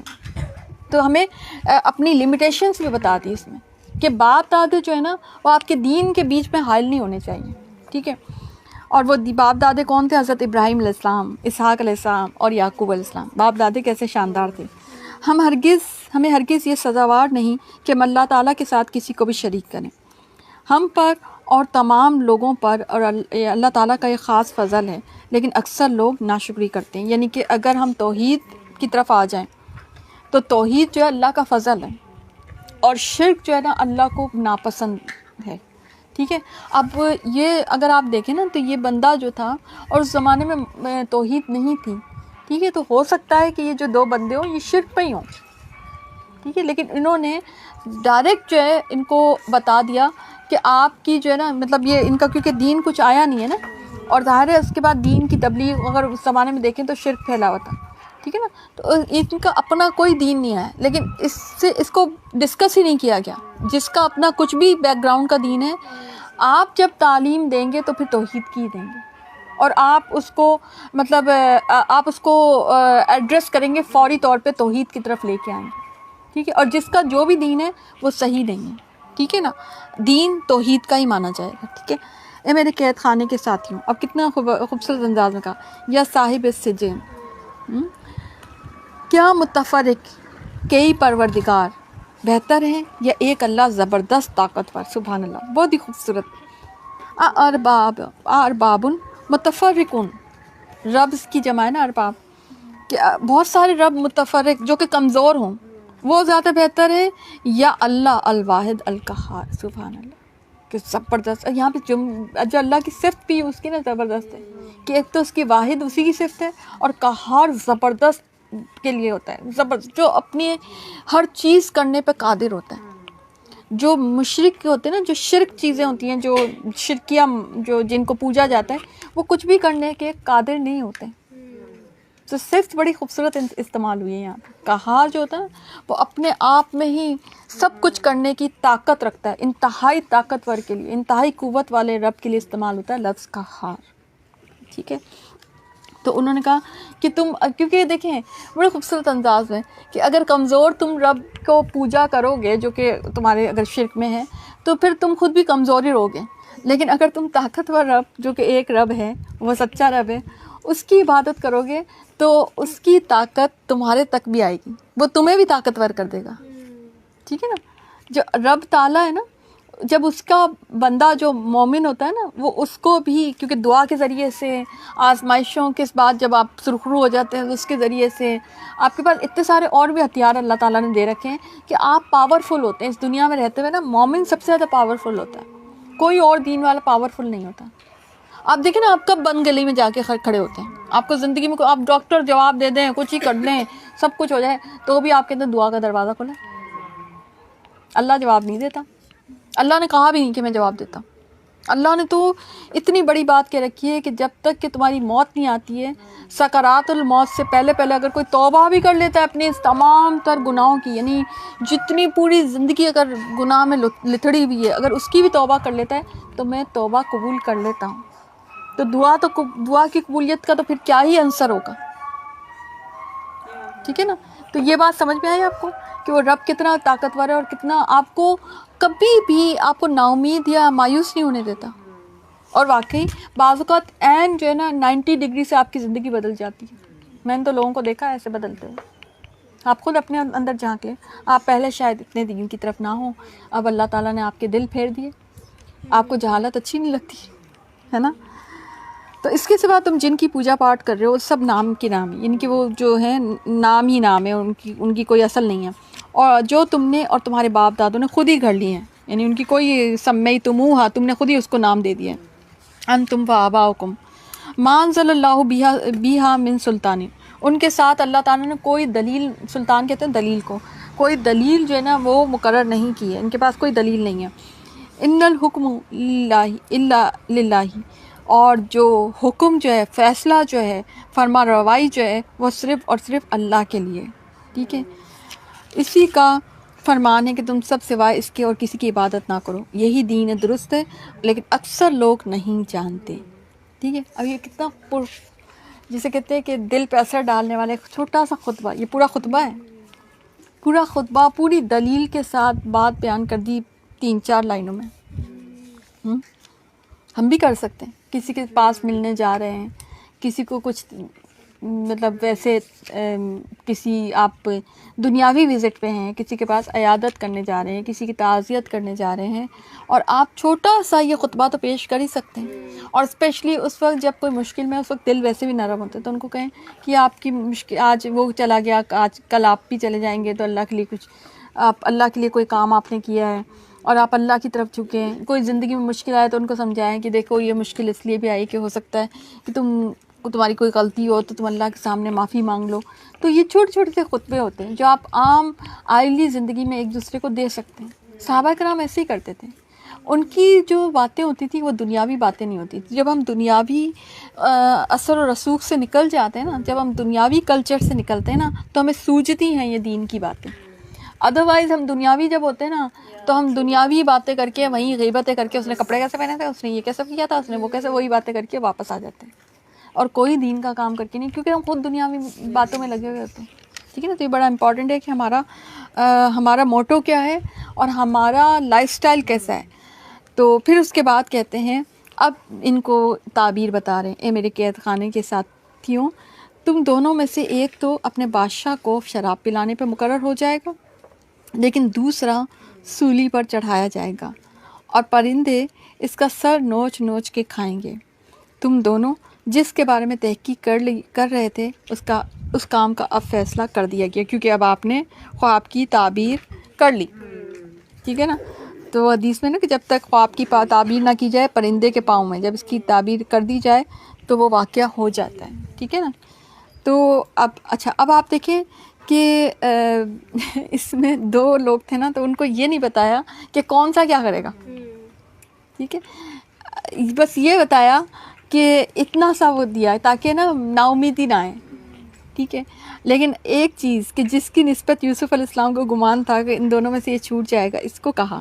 اب ان کو تو اندازہ ہو گیا تھا نا، کیونکہ یہ جو سر پہ یہ اس کی تعبیر یہی ہے، جس کے سر پر روٹیاں ہوں اور کوئی اور کھا رہا ہے. اس کی تعبیر اصل میں یہ ہے کہ آپ کا رزق اب ختم ہو گیا ہے، اب رزق کوئی اور کھا رہا ہے. اصل میں یہ جو ہے نا ایسے خواب ہوتے ہیں نا، تو ان کی تعبیر ایسی ہی ہوتی ہے. تو اور جو انگور والا تھا نا، تو انگور سے شراب نکالی جاتی ہے نا، اس میں کیا تھا، کیا پوچھا گیا تھا، شراب نچوڑتے ہوئے دیکھا، ٹھیک ہے نا. تو اس میں یہ کہ وہ شراب پلانے پہ بادشاہ کو، کیونکہ وہ ویسے بھی اچھا اس کی یہ جو خواب کی تعبیر میں بہت کچھ دیکھنا پڑتا ہے کہ وہ کیا ہیں، ان کا پروفیشن کیا ہے، ان کا کلچر کیا ہے، وہ کس ٹائپ کے کاموں میں ہے، پھر اس حساب سے، اور وہ وقت کیا تھا کہ کس وقت خواب آیا تھا، وہ ساری چیزیں دیکھ کر پھر خواب کی تعبیر ہوتی ہے. بہرحال انہوں نے خواب کی اب تعبیر دے دی، اور ہے نا اس کے بعد انہوں نے جس کے بارے میں تھا کہ چھوٹ جائے گا، اس کو کہا کہ اپنے بادشاہ سے میرا ذکر بھی کر دینا. پھر اسے شیطان نے اپنے بادشاہ سے ذکر کرنا بھلا دیا، اور یوسف علیہ السلام نے کئی سال قید خانے میں ہی کاٹے. ٹھیک ہے. بدا سنین، بدا لفظ ہوتا ہے 3 سے 9 سال کے لیے. تو 3 سے 9 سال کا ایک طویل عرصہ حضرت یوسف علیہ السلام نے قید خانے میں کاٹے. اور یہ جو تھا نا، اس کو شیطان نے، اس کا مطلب کہ شیطان جو ہے انسان کو بھلا بھی دیتا ہے.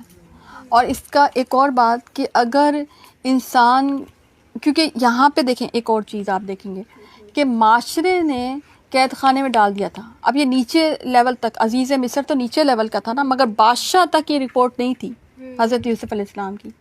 تو یوسف علیہ السلام نے ایک چھوٹی سی کوشش کی کہ بادشاہ کو میرا بتا دینا، تو اس میں حرج بھی نہیں.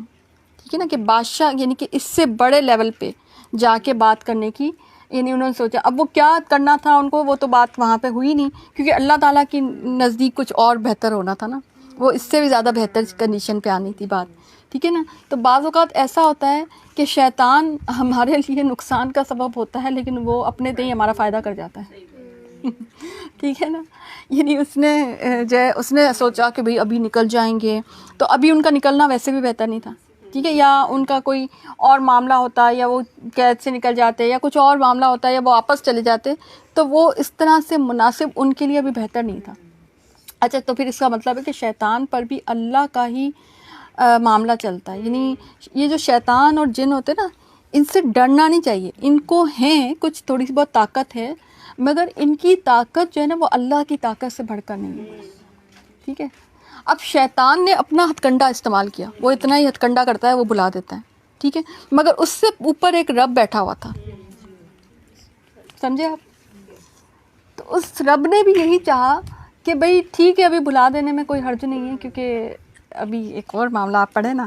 بادشاہ نے کہا، اب دیکھیں، اب بادشاہ کا دربار لگا ہوا ہے، اسی بادشاہ کا جس کو کہا گیا، جس کے بارے میں حضرت یوسف علیہ السلام نے کہا، وقال الملک انی اری سبع بقرۃ، کہ میں نے خواب میں دیکھا ہے 7 موٹی تازی فربا گائیں، اور جن کو 7 لاغر دبلی پتلی گائیں کھا رہی ہیں، اور 7 بالیاں ہیں ہری ہری، گندم کی جیسے بالیاں نہیں ہوتی، اور دوسری 7 بالکل خشک. اے درباریوں، میرے اس خواب کی تعبیر بتلاؤ، اگر تم خواب کی تعبیر دے سکتے ہو. ٹھیک ہے. اب آپ دیکھیں کہ بعض اوقات اللہ تعالیٰ اس طرح مدد کرتا ہے، کسی کا خواب کسی کی زندگی کا سبب بن گیا.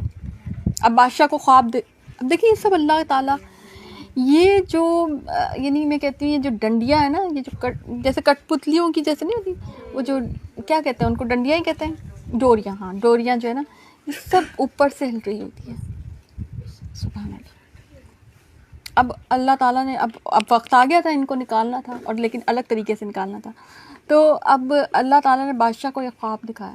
اب وہاں پہ دربار میں کس کو خواب آنا تھا؟ اچھا، یہ ٹیکنیک، یہ اسکل حضرت یوسف علیہ السلام کے پاس تھی کہ ان کو خواب کی تعبیر آتی تھی. ٹھیک ہے. تو انہوں نے جب خواب کی تعبیر پوچھی، تو اب وہاں تو ان کا جو دربار تھا اس میں تو کسی کو نہیں آیا تھا. انہوں نے جواب دیا کہ یہ تو اڑتے اڑاتے پریشان خواب ہیں، اور ایسے شوریدہ پریشان خوابوں کی تعبیر جاننے والے ہمیں تو نہیں پتہ اس کی تعبیر. ٹھیک ہے. تو کیونکہ درباریوں میں سے کسی کو بھی علم نہیں تھا. ان 2 قیدیوں میں سے جو رہا ہوا تھا، اسے مدت بعد یاد آ گیا. اب وقت تھا اس کو یاد آنا، ہے نا. تو شیطان نے اس وقت تو بلا دیا تھا، مگر اب یاد آ، اور اب کس نے یاد دلایا تھا؟ اب اللہ تعالیٰ نے یاد دلایا کہ اب یہ کام کرنا ہے. اور کہنے لگا میں تمہیں اس کی تعبیر بتلا دوں گا، مجھے جانے کی اجازت دیجیے. ٹھیک ہے. اے یوسف علیہ السلام، بہت بڑے سچے یوسف علیہ السلام. اب یہ آئے یوسف علیہ السلام کے بعد، یوسف ایھا الصدیق. اب ظاہر ہے ان کو یہ بھی تھا کہ اتنے سالوں کا بعد مل رہا ہوں میں، اب میں کس منہ سے جاؤں. تو ان کو جیسے نہیں جو ہمارے انداز میں ہوتا ہے بٹرنگ کرتے ہوئے، تو وہ اس طرح سے وہ پہنچے کہ بہت بڑے سچے یوسف، آپ ہمیں اس خواب کی تعبیر بتلائیے کہ 7 موٹی تازی گائیں جنہیں 7 دبلی پتلی گائیں کھا رہی ہیں، اور 7 بالکل سبز خوشیں ہیں، اور 7 ہی دوسرے بھی بالکل خشک ہیں، تاکہ میں واپس جاؤں ان لوگوں سے کہوں کہ وہ سب جان لیں. یوسف علیہ السلام نے جواب دیا کہ تم 7 سال تک پے در پہ لگاتار حسب عادت غلہ بویا کرنا اور فصل کاٹ کر اسے بالیوں سمیت ہی رہنے دینا، سوائے اپنے کھانے کی تھوڑی سی مقدار کی. ٹھیک ہے. اب خواب کی تعبیر بھی بتائی اور تدبیر بھی بتا دی کہ اس صورتحال سے نمٹنا کیسا ہے. ٹھیک ہے. اور یہ بہترین فوڈ سیونگ ٹیکنالوجی، بہت ذہین تھے حضرت یوسف علیہ السلام، اور اپنی ذہانت بانٹی. ذہانت بھی اسکل ہوتی ہے. ٹھیک ہے. اب انہوں نے کوئی ٹریننگ نہیں لی تھی کوئی فوڈ ٹیکنالوجی کی. ٹھیک ہے. ہمارے معاشرے میں تو اس کی ٹریننگ ہوتی ہے نا، انہوں نے کوئی ٹریننگ نہیں لی تھی، ان کو پتہ تھا. صحیح ہے. تو اس کے بعد 7 سال نہایت قحط کے آئیں گے، وہ اس غلے کو کھا جائیں گے جو تم نے ان کے لیے ذخیرہ رکھ چھوڑا، سوائے اس تھوڑے سے کہ جو تم روک رکھتے ہو. اس کے بعد جو سال آئے گا اس میں لوگوں پر خوب بارش برسائی جائے گی، اس میں شیر انگور بھی خوب نچوڑیں گے. بادشاہ نے کہا یوسف علیہ السلام کو میرے پاس. اب اس کی خواب کی تعبیر انہوں نے اس طرح سے دے دی. کیسے کہ 7 سال سے مراد جو ہے نا، یہ 7 جو گائیں نا، اس سے مراد 7 سال لیے گئے کہ خوب پیداوار ہوگی، اور 7 دبلی پتلی جو گائیں ہیں اس کے برعکس جو ہے نا وہ 7 سال جو خوش سالی کے ہوں گے، اور 7 سبز خوشے جو ہے نا اس سے مراد زمین خوب پیداوار دے گی، اور 7 خشک سبز خوشوں سے مراد ہے کہ ان 7 سالوں میں پیداوار نہیں ہوگی، بنجر ہو جائے گی. ٹھیک ہے. خشک ہو جائیں گی نا خوشے. تو بادشاہ نے جو ہے نا وہ یہ کہا کہ اب وہ سمجھ گیا کہ بھئی ظاہر، اور بادشاہ انکوائری کر بھی سکتا ہے نا، تو اس نے پوچھا کہ بھئی یوسف علیہ السلام کو اب میرے پاس لے کے آؤ. بھئی معلوم کیا کہ کس نے کیا تو پتہ چلا کہ کوئی ایک قید میں ہیں، تو کہا کہ میرے پاس لے کے آؤ. جب قاصد یوسف علیہ السلام کے پاس پہنچے تو انہوں نے کہا کہ اب اپنے بادشاہ کے پاس واپس جاؤ اور ان سے پوچھو کہ ان عورتوں کا حقیقی واقعہ کیا ہے جنہوں نے اپنے ہاتھ کاٹ لیے تھے، اور ان کے ہیلے کو صحیح طور پر جاننے والا میرا پروردگار ہے. ٹھیک ہے. اب سمجھ میں آئی کہ کیوں اس وقت بلا دیا گیا تھا اور کیوں اب یاد دلایا جا رہا ہے. حکمت ہے نا. اگر اس وقت یوسف علیہ السلام جاتے تو وہ سائل بن کر جاتے، اور اس وقت بادشاہ آیا ہے تو بادشاہ سائل بن کے آیا. تو وہ وقت کے نبی تھے، تو ان کے لیے اللہ نے یہ سمجھا نہیں ضروری کہ ٹھیک. اور ویسے بھی معاشرہ تو بدلنا نہیں تھا نا. ٹھیک ہے. بعض اوقات ٹائم جو ہوتا ہے نا چیزوں کو چینج کرتا ہے. اب ظاہر ہے باہر کی خواتین کو بھی سمجھ آنا شروع ہو گیا کہ وہ تو کوئی بہت ہی پاک باز انسان تھے کہ جنہوں نے اپنے لیے قید منتخب کر لی. لیکن ہمارے داؤ پیچ مطلب قید کوئی اچھی چیز نہیں ہوتی ہے، مگر ہمارے داؤ پیچ جو کہ اگر وہ ایک طرح سے اگر ان کی بات مان لی جاتی تو دنیاوی طور پہ تو ان کو کوئی نقصان نہیں تھا نا. دنیاوی طور پہ تو کوئی نقصان نہیں تھا.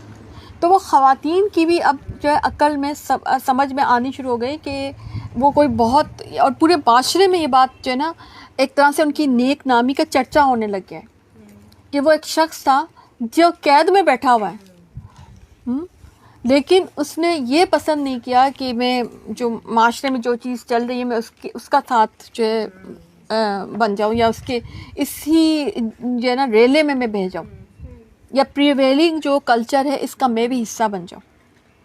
اس شخص نے یہ پسند نہیں کیا. ٹھیک ہے. تو انہوں نے کہا اب ظاہر ہے وہ کہہ سکتے تھے، انہوں نے NRO نہیں لیا انہوں نے کہا کہ انہوں نے واپس بھیج دیا. ان کا پہلے پوچھو بادشاہ کے پاس کہ ان عورتوں کا حقیقی واقعہ نہیں، یہ تو نہیں کہ بھئی ابھی بھی یہ چیز چل رہی ہے. بادشاہ نے جب پوچھا کہ بھئی کیا واقعہ ہوا تھا، اب بادشاہ کو تو پتہ نہیں تھا. میں نے بتایا نا کہ وہ تو عزیز مصر کے لیول پہ تھا نا، تو ہر چیز تو بادشاہ کو نہیں پتہ ہوتی. ٹھیک ہے. جب اور وہ تو ویسے بھی چھپانا چاہ رہا تھا، اس نے تو پہلے ہی دن کہہ دیا تھا نا کہ اس کو چھپا دو، اس کو آئے گئی کرو. تو وہ کیوں یہ بات جو ہے بادشاہ تک پہنچنے دیں گے؟ آپ کو پتہ ہے آج بھی اس زمانے میں یہ لوگ ایسا ہی ہوتا ہے نا کہ جو اوپر لیول پہ بیٹھے ہوتے ہیں نا ان کے مشیر ہوتے ہیں، ان کو وہی بات بتاتے ہیں جو ان کے لیے بہتر ہوتی ہے، جو ہر بات نہیں ان کو بتائی جا رہی ہوتی ہے. ٹھیک ہے. تو بادشاہ نے پوچھا اے عورتوں اس وقت کا صحیح قصہ کیا جب تم داؤ فریب کر کے یوسف علیہ السلام کو اس کی دلی منشا سے بہکانا چاہتی تھی. انہوں نے صاف جواب دیا کہ معاذ اللہ، ہم نے یوسف علیہ السلام میں کوئی برائی نہیں دیکھی. اب دیکھو انہوں نے خود گواہی دے دی. ٹھیک ہے نا. اور پھر تو عزیز کی بیوی بھی بول اٹھی کہ اب تو سچی بات نتر آئی، میں نے ہی اسے ورغلایا تھا اس کے جی سے، اور یقیناً وہ سچوں میں سے ہیں. ٹھیک ہے نا. ان کی سچائی اب معاشرے کا ایک ایک فرد بول رہا تھا. یوسف علیہ السلام نے کہا یہ اس واسطے کہ عزیز جان لے کہ میں نے اس کی پیٹھ پیچھے اس کی خیانت نہیں کی. یعنی ایک تو یہ کہ وہ جان لے کہ وہ اس کے پیٹھ پیچھے میں کوئی خیانت والا نہیں تھا. دوسری بات یہ بھی کہ اللہ تعالیٰ دغا بازوں کے ہتھ کنڈے چلنے نہیں دیتا ہے. یعنی فائنلی میری سچائی پورے معاشرے پہ عیاں ہو گئی اور فائنلی مجھے ہی پاک باز اور سچا کہا جا رہا ہے. اب پورے معاشرے میں ان کی سچائی، ان کی پاک بازی، ان کی شرافت کے گن گائے جا رہے تھے.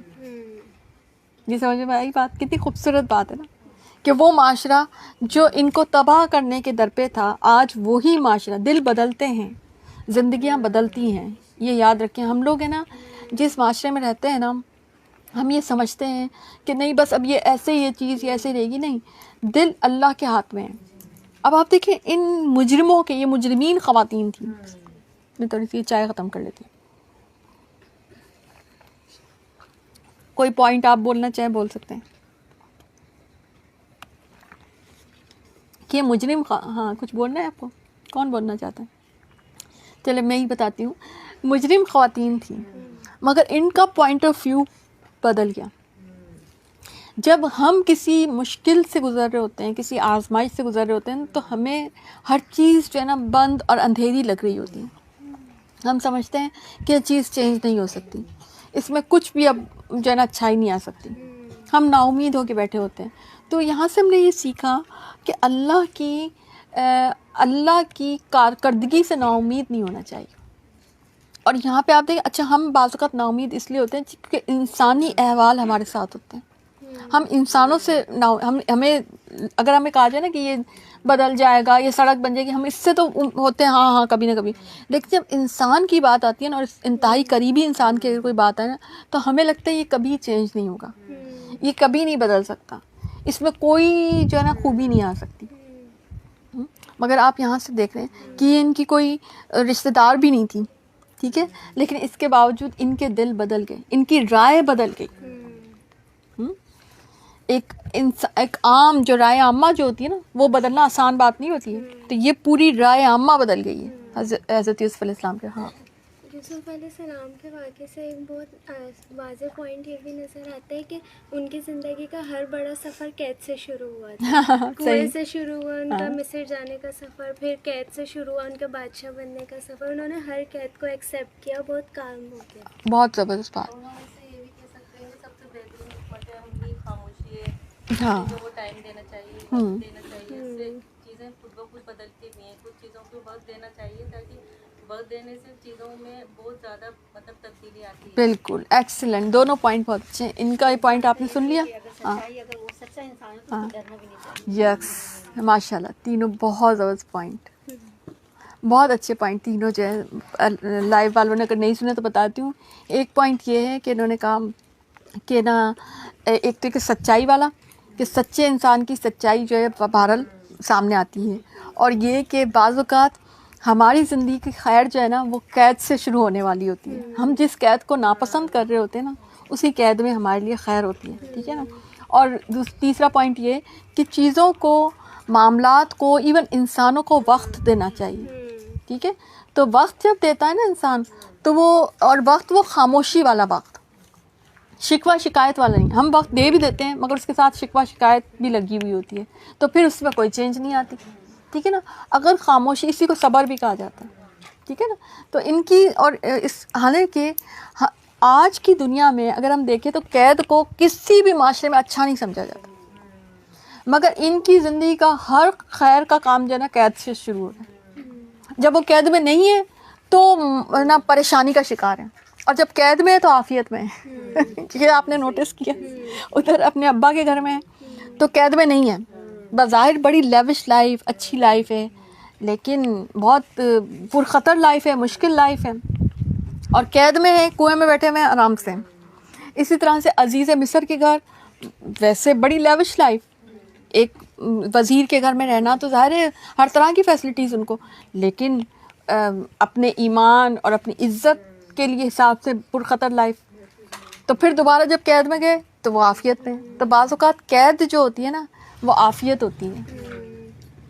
اور عورت کے لیے دو جو ہے عافیت کی جگہ ہے، ایک جو ہے اس کے شوہر کا گھر اور ایک اس کی قبر. ٹھیک ہے نا. وَقَرْنَ فِي بُيُوتِكُنَّ، اے عورتوں نہیں اے آدمیوں، عورتیں تمہارے گھر میں قیدیوں کی طرح، اسیروں کی طرح ہیں. نبی کریم صلی اللہ علیہ وسلم نے خطبہ حجۃ الوداع پہ کہا تھا.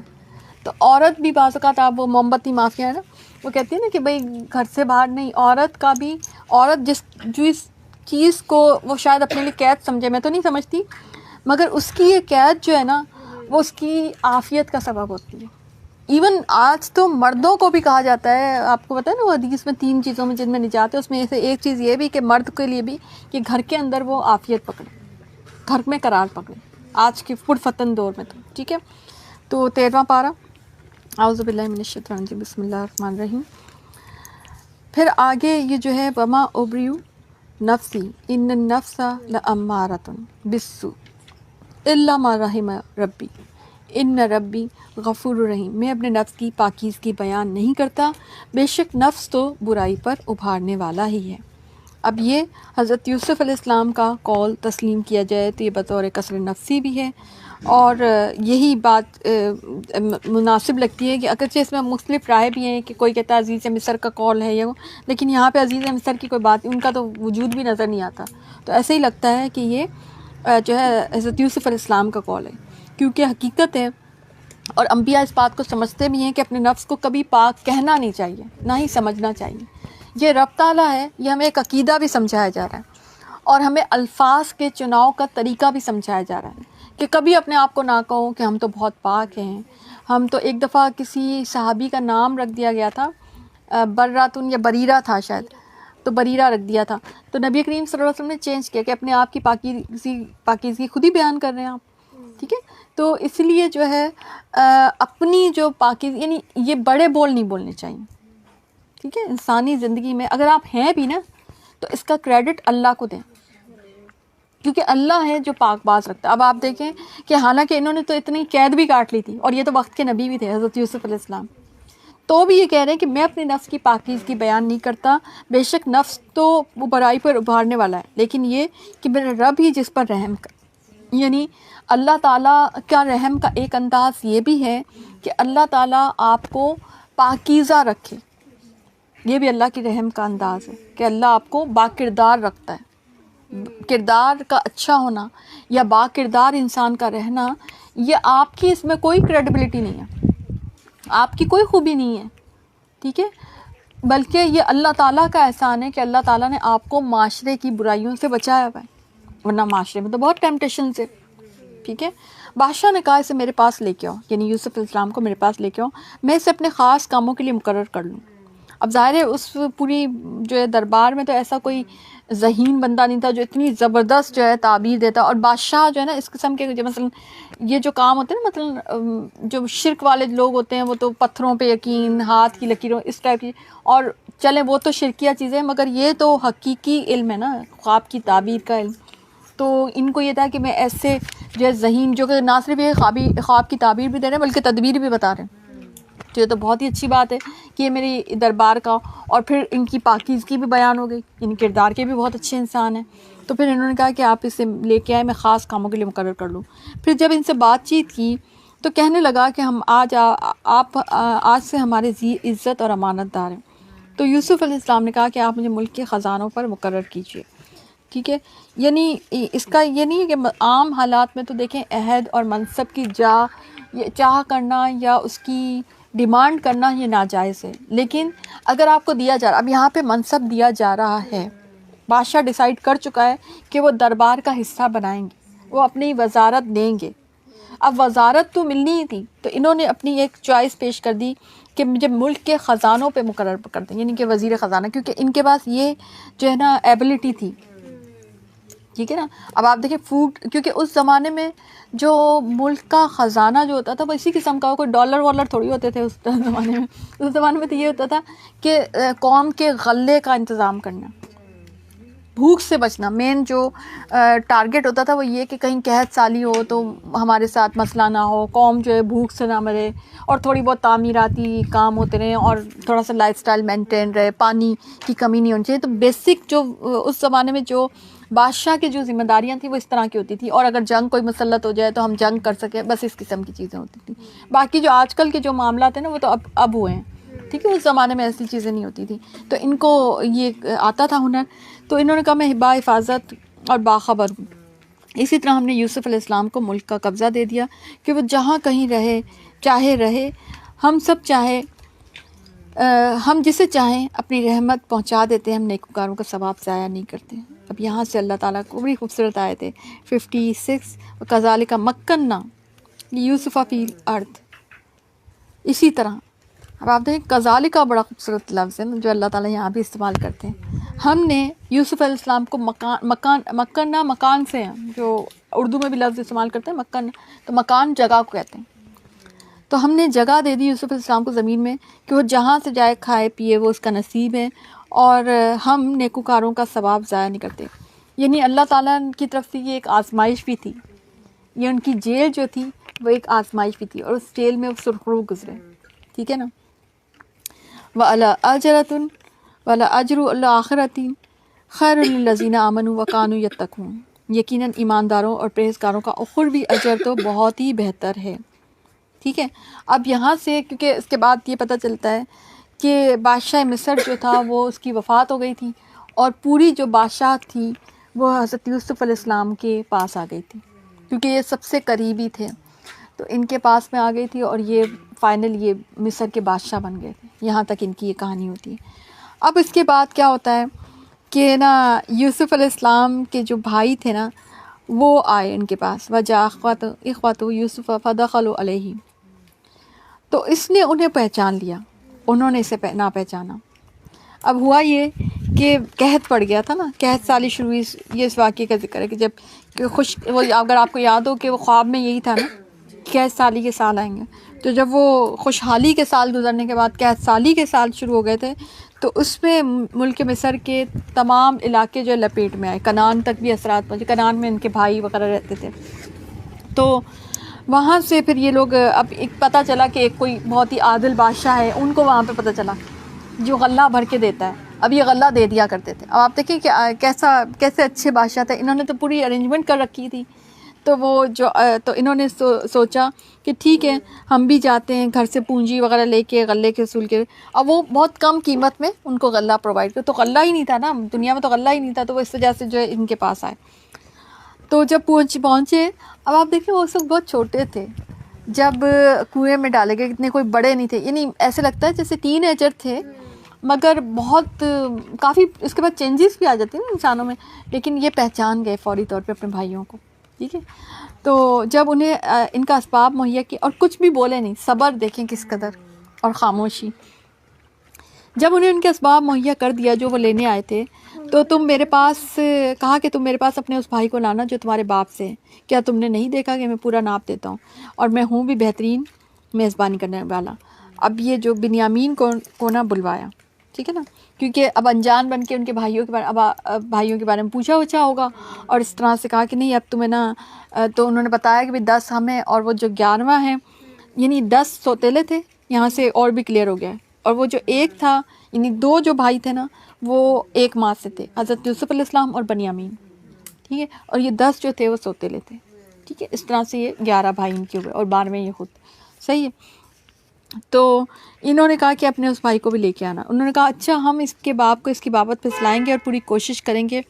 اپنی خدمت کاروں سے کہا کہ ان کی پونجی، یعنی جو غلے کے عوض انہوں نے جو پونجی دی تھی وہ ان کی بوریوں میں رکھ دو، کہ جب یہ لوٹ کر اپنے اہل خانہ میں جائیں گے اور پونجیوں کو پہچان لیں گے تو بہت ممکن ہے کہ پھر لوٹ کر آئیں. تو جب یہ لوگ لوٹ کر اپنے والد کے پاس گئے تو کہنے لگے ہم سے تو غلے کا ناپ روک لیا گیا، اب آپ ہمارے ساتھ ہمارے بھائی کو بھیجیے کہ ہم پیمانہ بھر کر لائیں، ہم اس کی نگہبانی کے ذمہ دار ہیں۔ یعقوب علیہ السلام نے کہا کہ مجھے تو اس کی بابت تمہارا ویسا ہی اعتبار ہے جیسا اس سے پہلے اس کے بھائی یعنی یوسف علیہ السلام کے بارے میں تھا، بس اللہ ہی بہترین حافظ اور سب مہربانوں سے بڑا مہربان ہے۔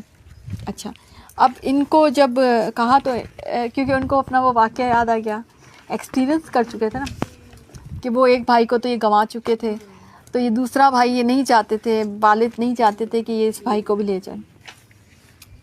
تو جب انہوں نے اپنا اسباب کھولا تو اس میں سرمایہ موجود پایا، جو انہوں نے دیا تھا وہ واپس ہو گیا، ان کی جانب لوٹا دیا۔ کہنے لگے اے ہمارے باپ، ہمیں اور کیا چاہیے، دیکھیے تو ہمارا سرمایہ بھی واپس لوٹا دیا گیا، ہم اپنے خاندان کو رسد لا کے دیں گے، یعنی سامان لا کے دیں گے، اور اپنے بھائی کی نگرانی کریں گے، اور ایک اونٹ کے بوجھ کا غلہ زیادہ لائیں گے۔ یعنی سسٹم یہ کر رکھا تھا کہ جتنے لوگ ہوتے تھے اتنے ہی اونٹ کا بوجھ جو ہے نا وہ دیا جاتا تھا، راشن سسٹم کر رکھا تھا۔ یہ ناپ تو بہت ہی آسان ہے۔ یعقوب علیہ السلام نے کہا کہ میں تو اسے ہرگز تمہارے ساتھ نہ بھیجوں گا جب تک کہ تم اللہ کو بیچ میں رکھ کر مجھ سے قول و قرار نہ لو کہ تم اسے میرے پاس واپس پہنچا دو گے، سوائے اس ایک صورت کے کہ تم سب گرفتار کر لیے جاؤ۔ جب انہوں نے پکا قول و قرار دے دیا تو انہوں نے کہا کہ ہم جو کچھ کہتے ہیں اس پر اللہ تعالیٰ نگہبان ہے۔ ٹھیک ہے، اچھا اب کیونکہ ایکسپیرینس ہو چکا تھا نا، ایک مومن جو ہے وہ ایک سوراخ سے 2 بار نہیں ڈسا جاتا ہے۔ ٹھیک ہے، تو حضرت یعقوب علیہ السلام کو ایکسپیرینس ہوا تھا۔ اب لیکن مقابل بھی یاد رکھیں، اگر کوئی اور ہوتا تو وہ بالکل بھی نہیں بھیجتے، لیکن مقابل اولاد تھی، اور اولاد بھی 10، تو ایک بزرگ باپ کے آگے ویسے بھی کیا چلنی تھی، وہ ویسے لے جاتے، گھسیٹ کے لے جاتے، کیا کر لیتے۔ ٹھیک ہے، تو انہوں نے پھر بہتر سمجھا، حکمت کے ساتھ اس کو ڈیل کیا اس میں سارے معاملے کو کہ ٹھیک ہے بھیج دوں گا، لیکن پھر وعدہ کرو، قول و قرار لے لیا اللہ کو بیچ میں ڈال کے۔ ٹھیک ہے، اور ایسا لگتا ہے اس زمانے میں اس بات کی حیثیت بھی تھی اور اہمیت بھی تھی، اور آج تو ہمارے ہاں تو آپ دیکھیں کہ قسموں کی بھی اتنی اہمیت، لوگ جھوٹی قسم بھی کھا جاتے ہیں، مگر اس وقت اس بات کی اہمیت تھی۔ تو انہوں نے پھر جو ہے پکا قول و قرار کر لیا، اور یعقوب علیہ السلام نے کہا اے میرے بچوں، تم سب ایک دروازے سے نہ جانا بلکہ کئی جدا جدا دروازوں میں سے داخل ہونا۔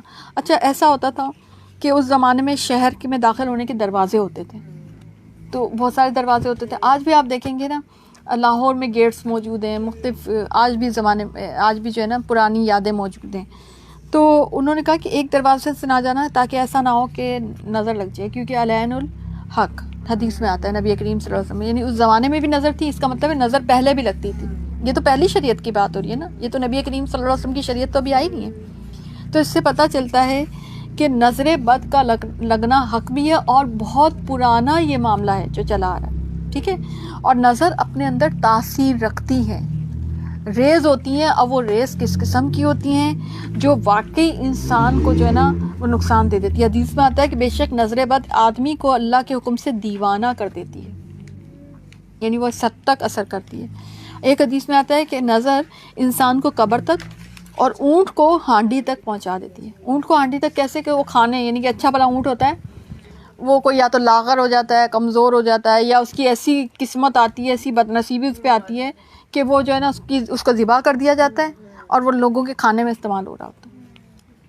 ٹھیک ہے، اچھا بھلا وہ کہیں چل رہا پھر رہا ہوتا ہے، اور اسی طرح سے اچھا بھلا انسان چل رہا پھر رہا ہوتا ہے اور وہ قبر میں پہنچ جاتا ہے نظر کی وجہ سے۔ تو ایک حدیث میں اس طرح سے بھی ہے کہ 99% جو میرے امت کے لوگ جو ہے نا وہ نظر کی وجہ سے قبر میں جاتے ہیں۔ نظر اتنی زیادہ سخت چیز ہے، اور آپ دیکھیں کہ ہم لوگ ہر چیز کا علاج کرتے ہیں، ہمیں کچھ بھی ہو ہم فوراً ڈاکٹر کے پاس بھاگیں گے، یہ ٹیسٹ کرا لو، وہ ٹیسٹ کروا لو۔ سیدھا آپ نظر کا کیوں نہیں ٹیسٹ کرتے؟ میں آپ کو سب کو ریکمینڈ کروں، کبھی بھی زندگی میں کوئی مشکل ہو نا، سب سے پہلے ایک ٹیسٹ اپنا کیا کریں، نظر کا ٹیسٹ۔ ٹھیک ہے، وہ کیسے ہے؟ نبی کریم صلی اللہ علیہ وسلم نے فرمایا کہ ایک انسان کی پلکیں بوجھل تھیں، نبی کریم صلی اللہ علیہ وسلم نے فرمایا کہ اسے نظر لگی ہوئی ہے۔ اچھا، چہرے سے پتہ چل جاتا ہے، تھوڑا بہت اندازہ ہو جاتا ہے، چہرے پر بوجھل پن ہوگا آپ کے، یعنی مرجھایا بس جیسے چہرہ نہیں ہوتا وہ۔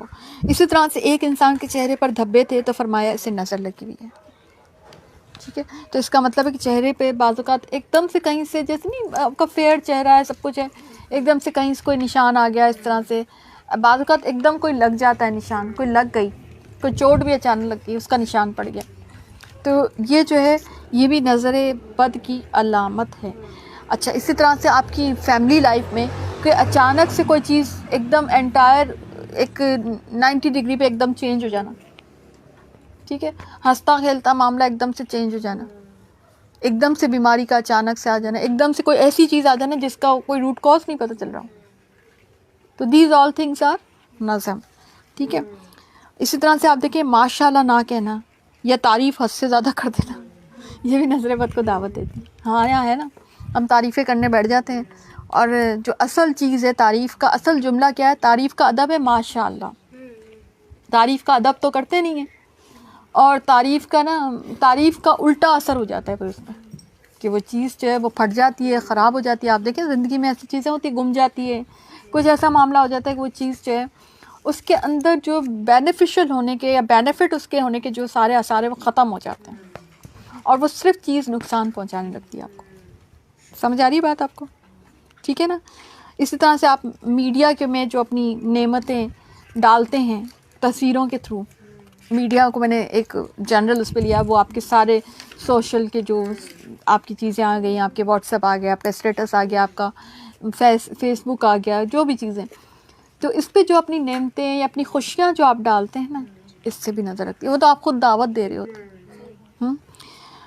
اور جو نظر بد کا دم ہے وہ میں نے آپ کو پہلے ہی بتایا تھا کہ فجر سے پہلے, فجر یعنی کہ سورج طلوع ہونے سے پہلے, اور مغرب میں سورج غروب ہونے سے پہلے.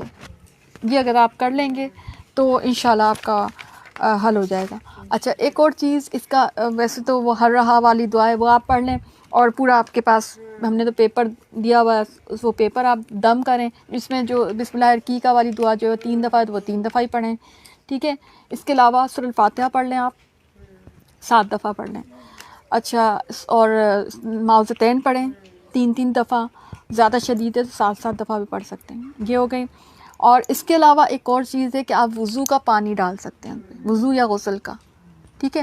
اب کون ڈالے گا؟ جس کی نظر لگی ہے. اب بھائی کہاں سے پتہ کریں, ٹھیک ہے. تو اگر تو آپ کو پتہ چل جائے تو اٹس اوکے, آپ اسی سے کہیں, اس میں کوئی برا بھی نہ مانے. کئی دفعہ صحابہ کرام کی زندگی میں ایسا ہوا کہ اس کو کہا گیا بھائی تم ایک تھے سہل تھے, وہ صحابی تھے, ان کو نظر ان کے جسم کو ایک دم سے ایک صحابی نے دیکھا تو انہیں ان کو ایک دم لگا کہ وہ بڑا اچھا لگ رہا ہے, جیسے نہیں ہوتا انسان کے شانے ہوتے ہیں مضبوط ہوتے ہیں, تو وہ اسی وقت گر گئے. تو پھر نبی کریم صلی اللہ علیہ وسلم نے ان صحابی کو بلوایا اور کہا کہ اپنے وضو کا اپنے غسل کا پانی ان کے اوپر ڈالو, جیسے ہی ڈالا وہ اچھے ہو گئے. ہاں یہ بھی ہے. ہاں تو اس کا علاج بتا دیں. تو پھر کیا کریں کہ پیرنٹس اپنے بچوں پر اپنے غسل کا یا اپنے وضو کا پانی ڈال دیں, ٹھیک ہے. ایون کچھ بھی نہیں مل رہا نا, اچھا بہن بھائی بھی ڈال سکتے ہیں, کوئی قریبی رشتہ ڈال دیں, ٹھیک ہے. کچھ بھی نہیں مل رہا, کوئی بھی نہیں ہے, آپ بالکل ہی ہاسٹل میں اکیلے پڑے ہوئے ہیں, ٹھیک ہے, تو پھر آپ اپنے ہی غسل اپنے ہی وضو کا پانی اپنے اوپر ڈالیں. یہ صحیح ہے, آواز آ رہی ہے, یہ صحیح ہے.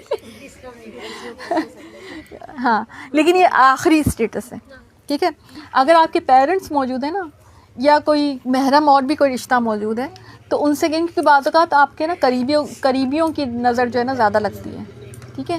تو ان سے آپ کہیں گے نا تو وہ زیادہ افیکٹو ہے, پیرنٹس کا زیادہ افیکٹو ہے. تو اگر آپ کے ہیں موجود ان سے کہہ دیں, یا پھر آپ اپنا ڈال لیں, لیکن اس سے فرق پڑتا ہے.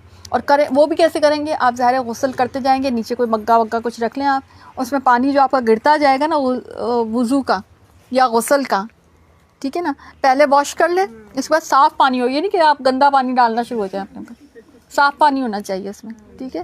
تو اس میں نا وہ پانی جمع کر لیں, پھر آپ اپنے اوپر ڈال لیں, اور یہ کئی دفعہ عمل کریں, انشاءاللہ ٹھیک ہوں گے اس سے, ٹھیک ہے, بالکل صحیح ہو جائیں گے. تو یہ سارے میرا خیال ہے آپ کو میں نے آج نظر کا بھی سارا بتا دیا, اس کو آپ الگ سے کلپ میں بھی دے دیجیے گا. اعوذ باللہ من الشیطان الرجیم, بسم اللہ الرحمن الرحیم. تو یہ جو تھا, اور اللہ تعالیٰ کیا کہتے ہیں, اچھا یہ تو یہ ہو گیا کہ میں اللہ کی طرف سے آنے والی کسی چیز کو تم سے ٹال نہیں سکتا. انہوں نے بھی ساتھ میں یہ کہا کہ اگر پھر بھی تقدیر میں کچھ لکھا ہوا تو اس کو نہیں ٹال سکتا, حکم صرف اللہ ہی کا چلتا ہے, میرا کامل بھروسہ اسی پر ہے, اور ہر ایک بھروسہ کرنے والے کو اسی پر چلنا چاہیے, ٹھیک ہے. اور اللہ کیا کہتے ہیں کہ بلا شبہ کہ حضرت یعقوب علیہ السلام جو ہے ان کے دل میں ایک خیال پیدا ہوا تھا, یعنی جب وہ انہی راستوں سے جن کا حکم ان کے والد نے دیا تھا کچھ نہ تھا کہ اللہ نے جو بات مقرر کر دی تھی اس سے وہ ذرا بھی بچا لے, یعنی اگر تقدیر میں کچھ لکھا ہوتا ہے نا تو وہ آ کے رہتی ہے بات. تو اس سے یہ پتہ چلتا ہے کہ تقدیر پر بھی، تقدیر اگر غالب آئی ہوئی ہو تو پھر آپ کچھ بھی کر لیں پھر وہ اس ہو کے رہے گی چیز، ٹھیک ہے.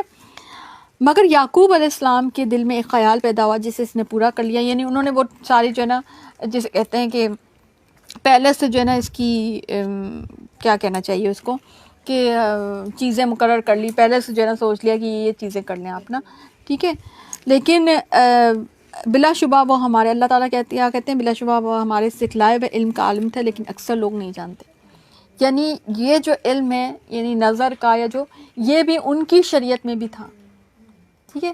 اور وہ نبی تھے نا، تو نبی جو ہوتے ہیں وہ اللہ کے سکھلائے ہوئے علم میں سے ہوتے ہیں، ٹھیک ہے نا. تو انہوں نے یہ چیز کی، صحیح. تو اور اب آپ کو ایک چیز اور واضح ہوگی یہاں پہ کہ آپ کچھ بھی کر لیں، لیکن اگر تقدیر غالب آ گئی نا تو پھر وہ آپ کے سارے حربے جو ہے فیل ہو جائیں گے، ٹھیک ہے. مگر اس کا یہ مطلب نہیں کہ آپ کریں گے نہیں، آپ کرتے رہیں. ایک دفعہ فیل ہوگا، ایک دفعہ، یعنی آپ کو شفا انشاءاللہ مل جائے، کیونکہ اللہ تعالیٰ کو شفا پسند ہے، ٹھیک ہے. اور اللہ تعالیٰ نے ہر بیماری کا علاج، یہ ایک حدیث کا مفہوم بھی کہ ہر بیماری کا علاج رکھا ہوا ہے. اگر کوئی بیماری ہے تو اس کی شفا بھی اتاری ہے، ٹھیک ہے. تو یہ نظر بھی ایک بیماری کی شکل ہو جاتی ہے نا، صحیح ہے. تو اس میں بھی آپ شفا کی کوششیں جاری رکھیں گے، ٹھیک ہے. یہ سب جب یوسف علیہ السلام کے پاس پہنچ گئے تو اس نے اپنے بھائیوں کو اپنے پاس بٹھا لیا اور کہا کہ میں تیرا بھائی. اس نے اپنے بھائی جو ہے نا، ایک بھائی جو تھا بنیامین سگا جو تھا، اس کو بٹھا لیا اور کہا میں تیرا بھائی یوسف ہوں، بس یہ جو کچھ کرتے رہے ہیں اس کا رنج نہ کرو، ٹھیک ہے. یعنی یہ جو بھائی اب جو کچھ کر رہے ہیں یا جو ہو سکتا ہے تانے دیتے ہیں جو کر رہے ہوں جو بھی، تو اس کا رنج نہیں کرو. پھر جب یعنی ان کو سائڈ پہ بٹھا کے ان کو بتا دیا کہ بھئی میں جو، اور وہ مان بھی گئے، ٹھیک ہے نا. یعنی ایک کوآرڈینیشن، بھائی کا ایک خون کا ایک رشتہ ہوتا ہے، وہ بھی پہچان گئے. پھر جب انہیں ان کا سامان اسباب ٹھیک ٹھاک کر کے رکھ دیا تو اپنے بھائی کے اسباب میں پانی پینے کا پیالہ رکھ دیا، وہ جو سگا بھائی تھا بنیامین. پھر ایک آواز دینے والے نے پکار کر کہا اے قافلے والوں، تم لوگ تو چور ہو. انہوں نے ان کی طرف منہ پھیر کے کہا تمہاری کوئی چیز کھوئی ہے کیا؟ اور جواب دیا ہاں، شاہی پیمانہ گم ہے، جو اسے لے آئے گا اسے ایک اونٹ کے بوجھ کا غلہ ملے گا انعام کے طور پر، اس وعدے کا میں ضامن ہوں. انہوں نے کہا اللہ کی قسم تم کو خوب علم ہے کہ ہم ملک میں فساد پھیلانے کے لیے نہیں آئے، یعنی چوری فساد پھیلانا ہوتا ہے، نہ ہم چور ہیں. انہوں نے کہا اچھا چور کی کیا سزا ہے اگر تم جھوٹے ہو؟ تو جواب دیا کہ اس کی سزا یہی ہے کہ جس کے اسباب میں پایا جائے گا وہی اس کا بدلہ ہے، یعنی خود اسے ہی رکھ لیا جائے گا، ٹھیک ہے. ہم تو ایسے ظالموں کو ایسے ہی سزا دیتے ہیں، ٹھیک ہے. یعنی ان کی شریعت میں، بادشاہ کی شریعت میں یہ تھا معاملہ کہ چور جو، ٹھیک ہے. جب بھائیوں نے پوچھا کہ بھئی آپ کی شریعت میں کیا ہے، بس یوسف علیہ السلام نے ان کے سامان کی تلاشی شروع کی. اپنے بھائی کے سامان کی تلاشی سے پہلے پھر اس پیمانے کو بھائی کے سامان زمین سے نکال لیا، ٹھیک ہے، بنیامین کے سامان سے وہ نکال لیا. ہم نے یوسف علیہ السلام کے لیے اسی طرح سے تدبیر کی. اس بادشاہ کے قانون کی روح سے یہ اپنے بھائی کو نہ لے سکتا تھا، مگر یہ، اچھا ہاں، یہ بلکہ میں آپ کو یہ جو ہے نا، یہ جو قانون تھا یہ یعقوب علیہ السلام کی شریعت میں تھا، ٹھیک ہے. اس کو ذرا آپ کریکٹ کر لیں. یعنی بادشاہ کی شریعت میں کچھ اور تھا، لیکن وہ تو یعقوب علیہ السلام کے بیٹے تھے نا، تو ان سے ہی پوچھا گیا کہ آپ، اور یہ شریعت کون جانتا تھا؟ حضرت یوسف علیہ السلام، ٹھیک ہے. تو وہ کیونکہ ان کے اوپر وہ قانون لاگو ہوتا تھا نا، تو انہوں نے ان سے ہی پوچھا کہ آپ بتائیے کہ بھئی آپ کے اس میں کیا. تو بولے ہماری شریعت میں تو یہ ہوتا ہے کہ بھئی اس کو رکھ لیا جائے گا. تو پھر اب جب وہ کریں گے تو وہ بول نہیں سکتے، اور یہ قانون وہ لوگ نہیں جانتے تھے. یعنی یہ بھی کتنی کریٹیکل بات ہے کہ حضرت یوسف علیہ السلام کو پہلے سے پتہ تھا یہ سارا معاملہ، اور بہت کم عمری سے ان کو یہ ساری بات پتہ تھی. وہ اتنے بڑے نہیں تھے جب کنویں میں گئے تھے، مگر ان کو شریعت کے معاملات پہلے سے پتہ تھے. یعنی آپ کم عمری میں بھی بچوں کو شریعت کے معاملات سکھا سکتے ہیں. تو ان کو اپنے باپ کی شریعت کا پتہ تھا، ٹھیک ہے.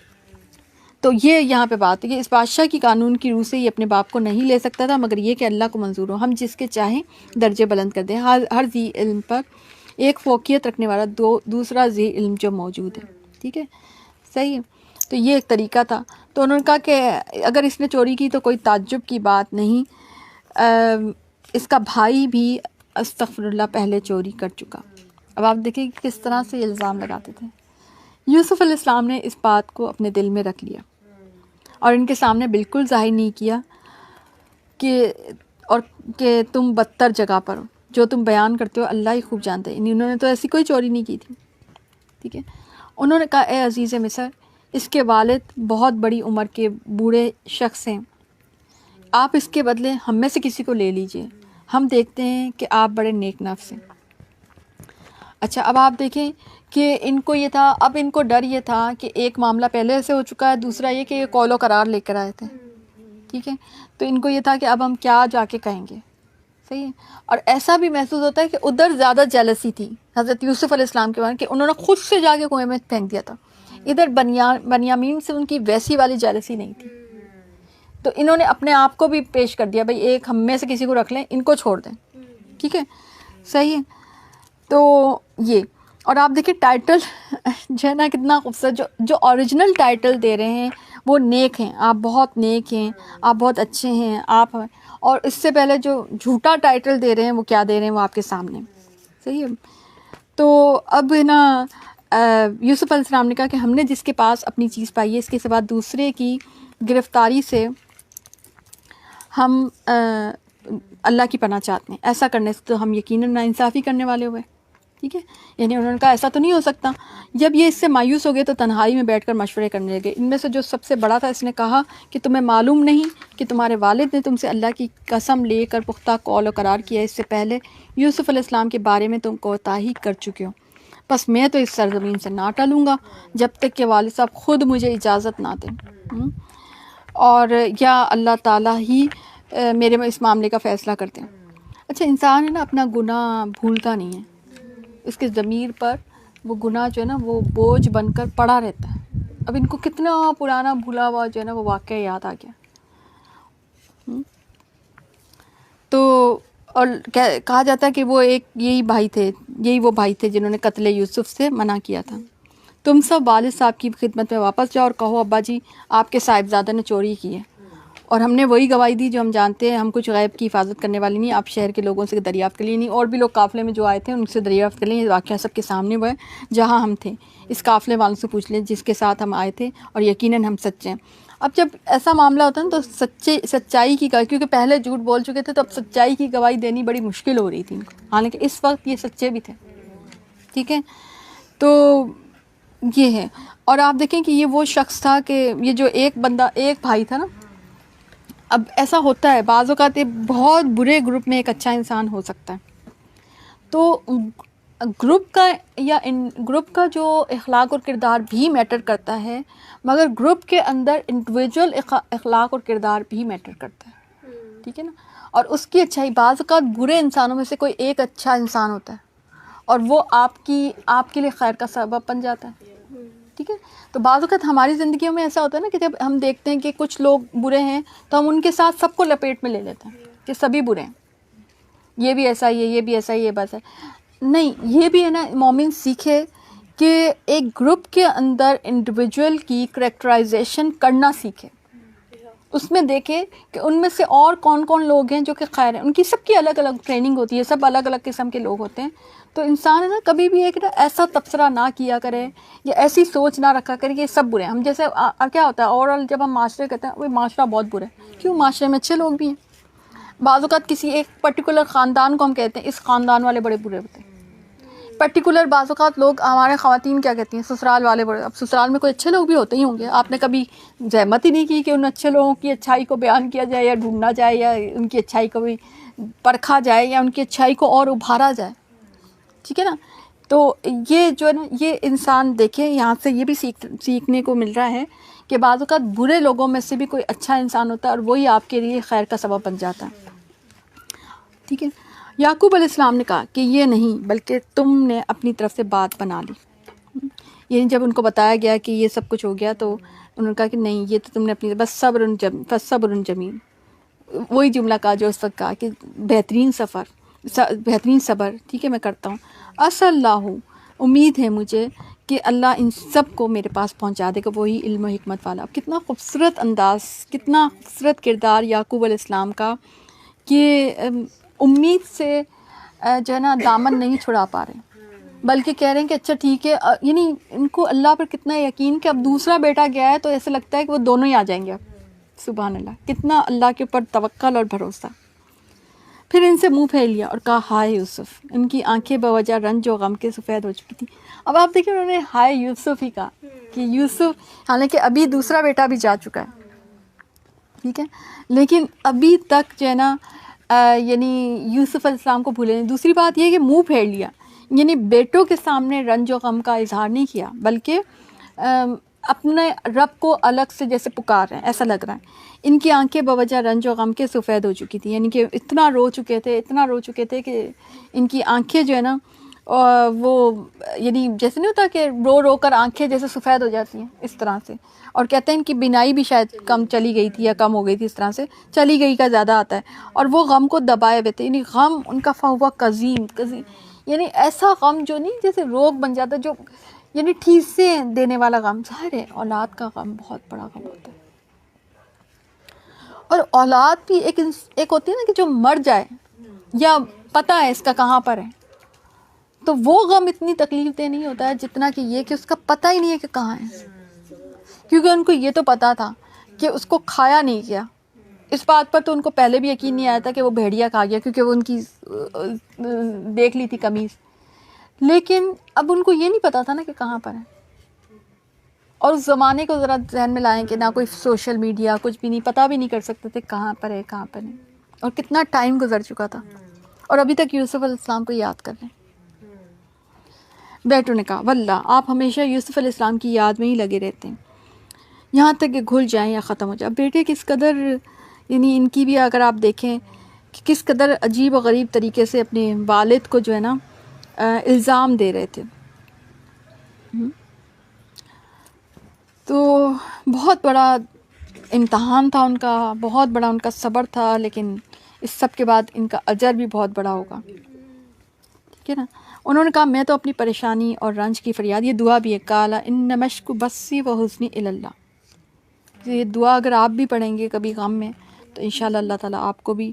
آیت نمبر ہے 86، وَعَلَمُ مِنَ اللَّهِ مَا لَا تَعْلَمُونَ، اور میں اللہ کی طرف سے وہ باتیں جانتا ہوں جو تم نہیں جانتے، ٹھیک ہے نا. تو یہ اللہ سے دعا مانگ رہے ہیں. ہمیں بھی اللہ سے ہر وقت دعا مانگنی چاہیے، ہوپ فل رہنا چاہیے، حالات چاہے کیسے بھی ہوں اللہ سے ہی مدد مانگنی چاہیے. ہمارے ساتھ یہ معاملہ ہے نا، ہم اللہ کے سوا ہم اور چیزوں سے زیادہ آسرا لگائے ہوئے ہوتے ہیں. میرے پیارے بچوں تم جاؤ اور یوسف علیہ السلام کی اور اس کے بھائی کی پوری طرح تلاش کرو. سبحان اللہ. دعاؤں کے ساتھ دوا بھی کر رہے ہیں، ڈھونڈو، دونوں بھائیوں کو ڈھونڈو.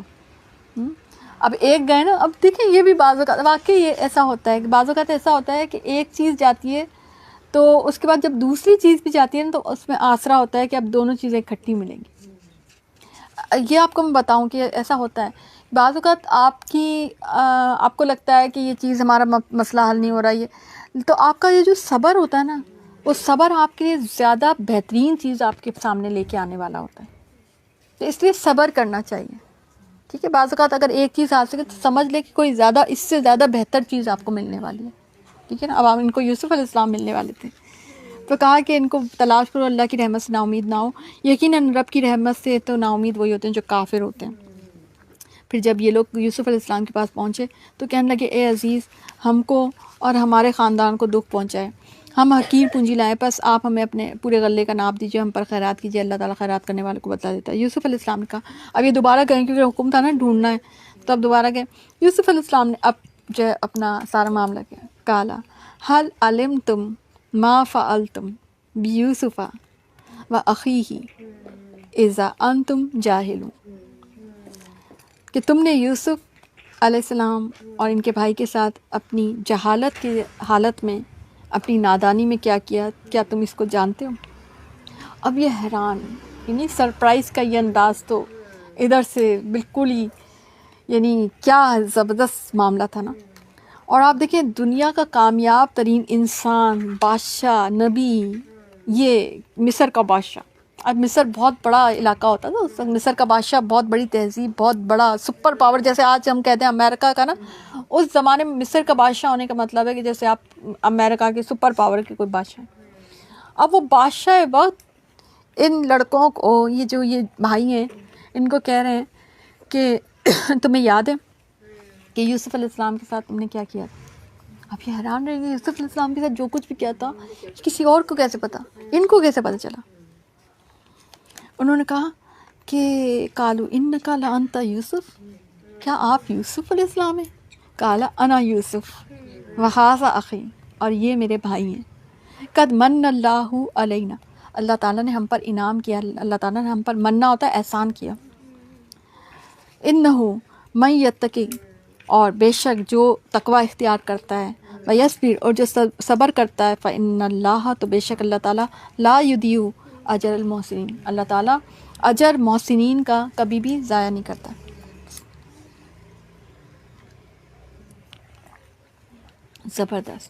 زبردست انداز میں تقوی اور صبر میں کامیابی ہے.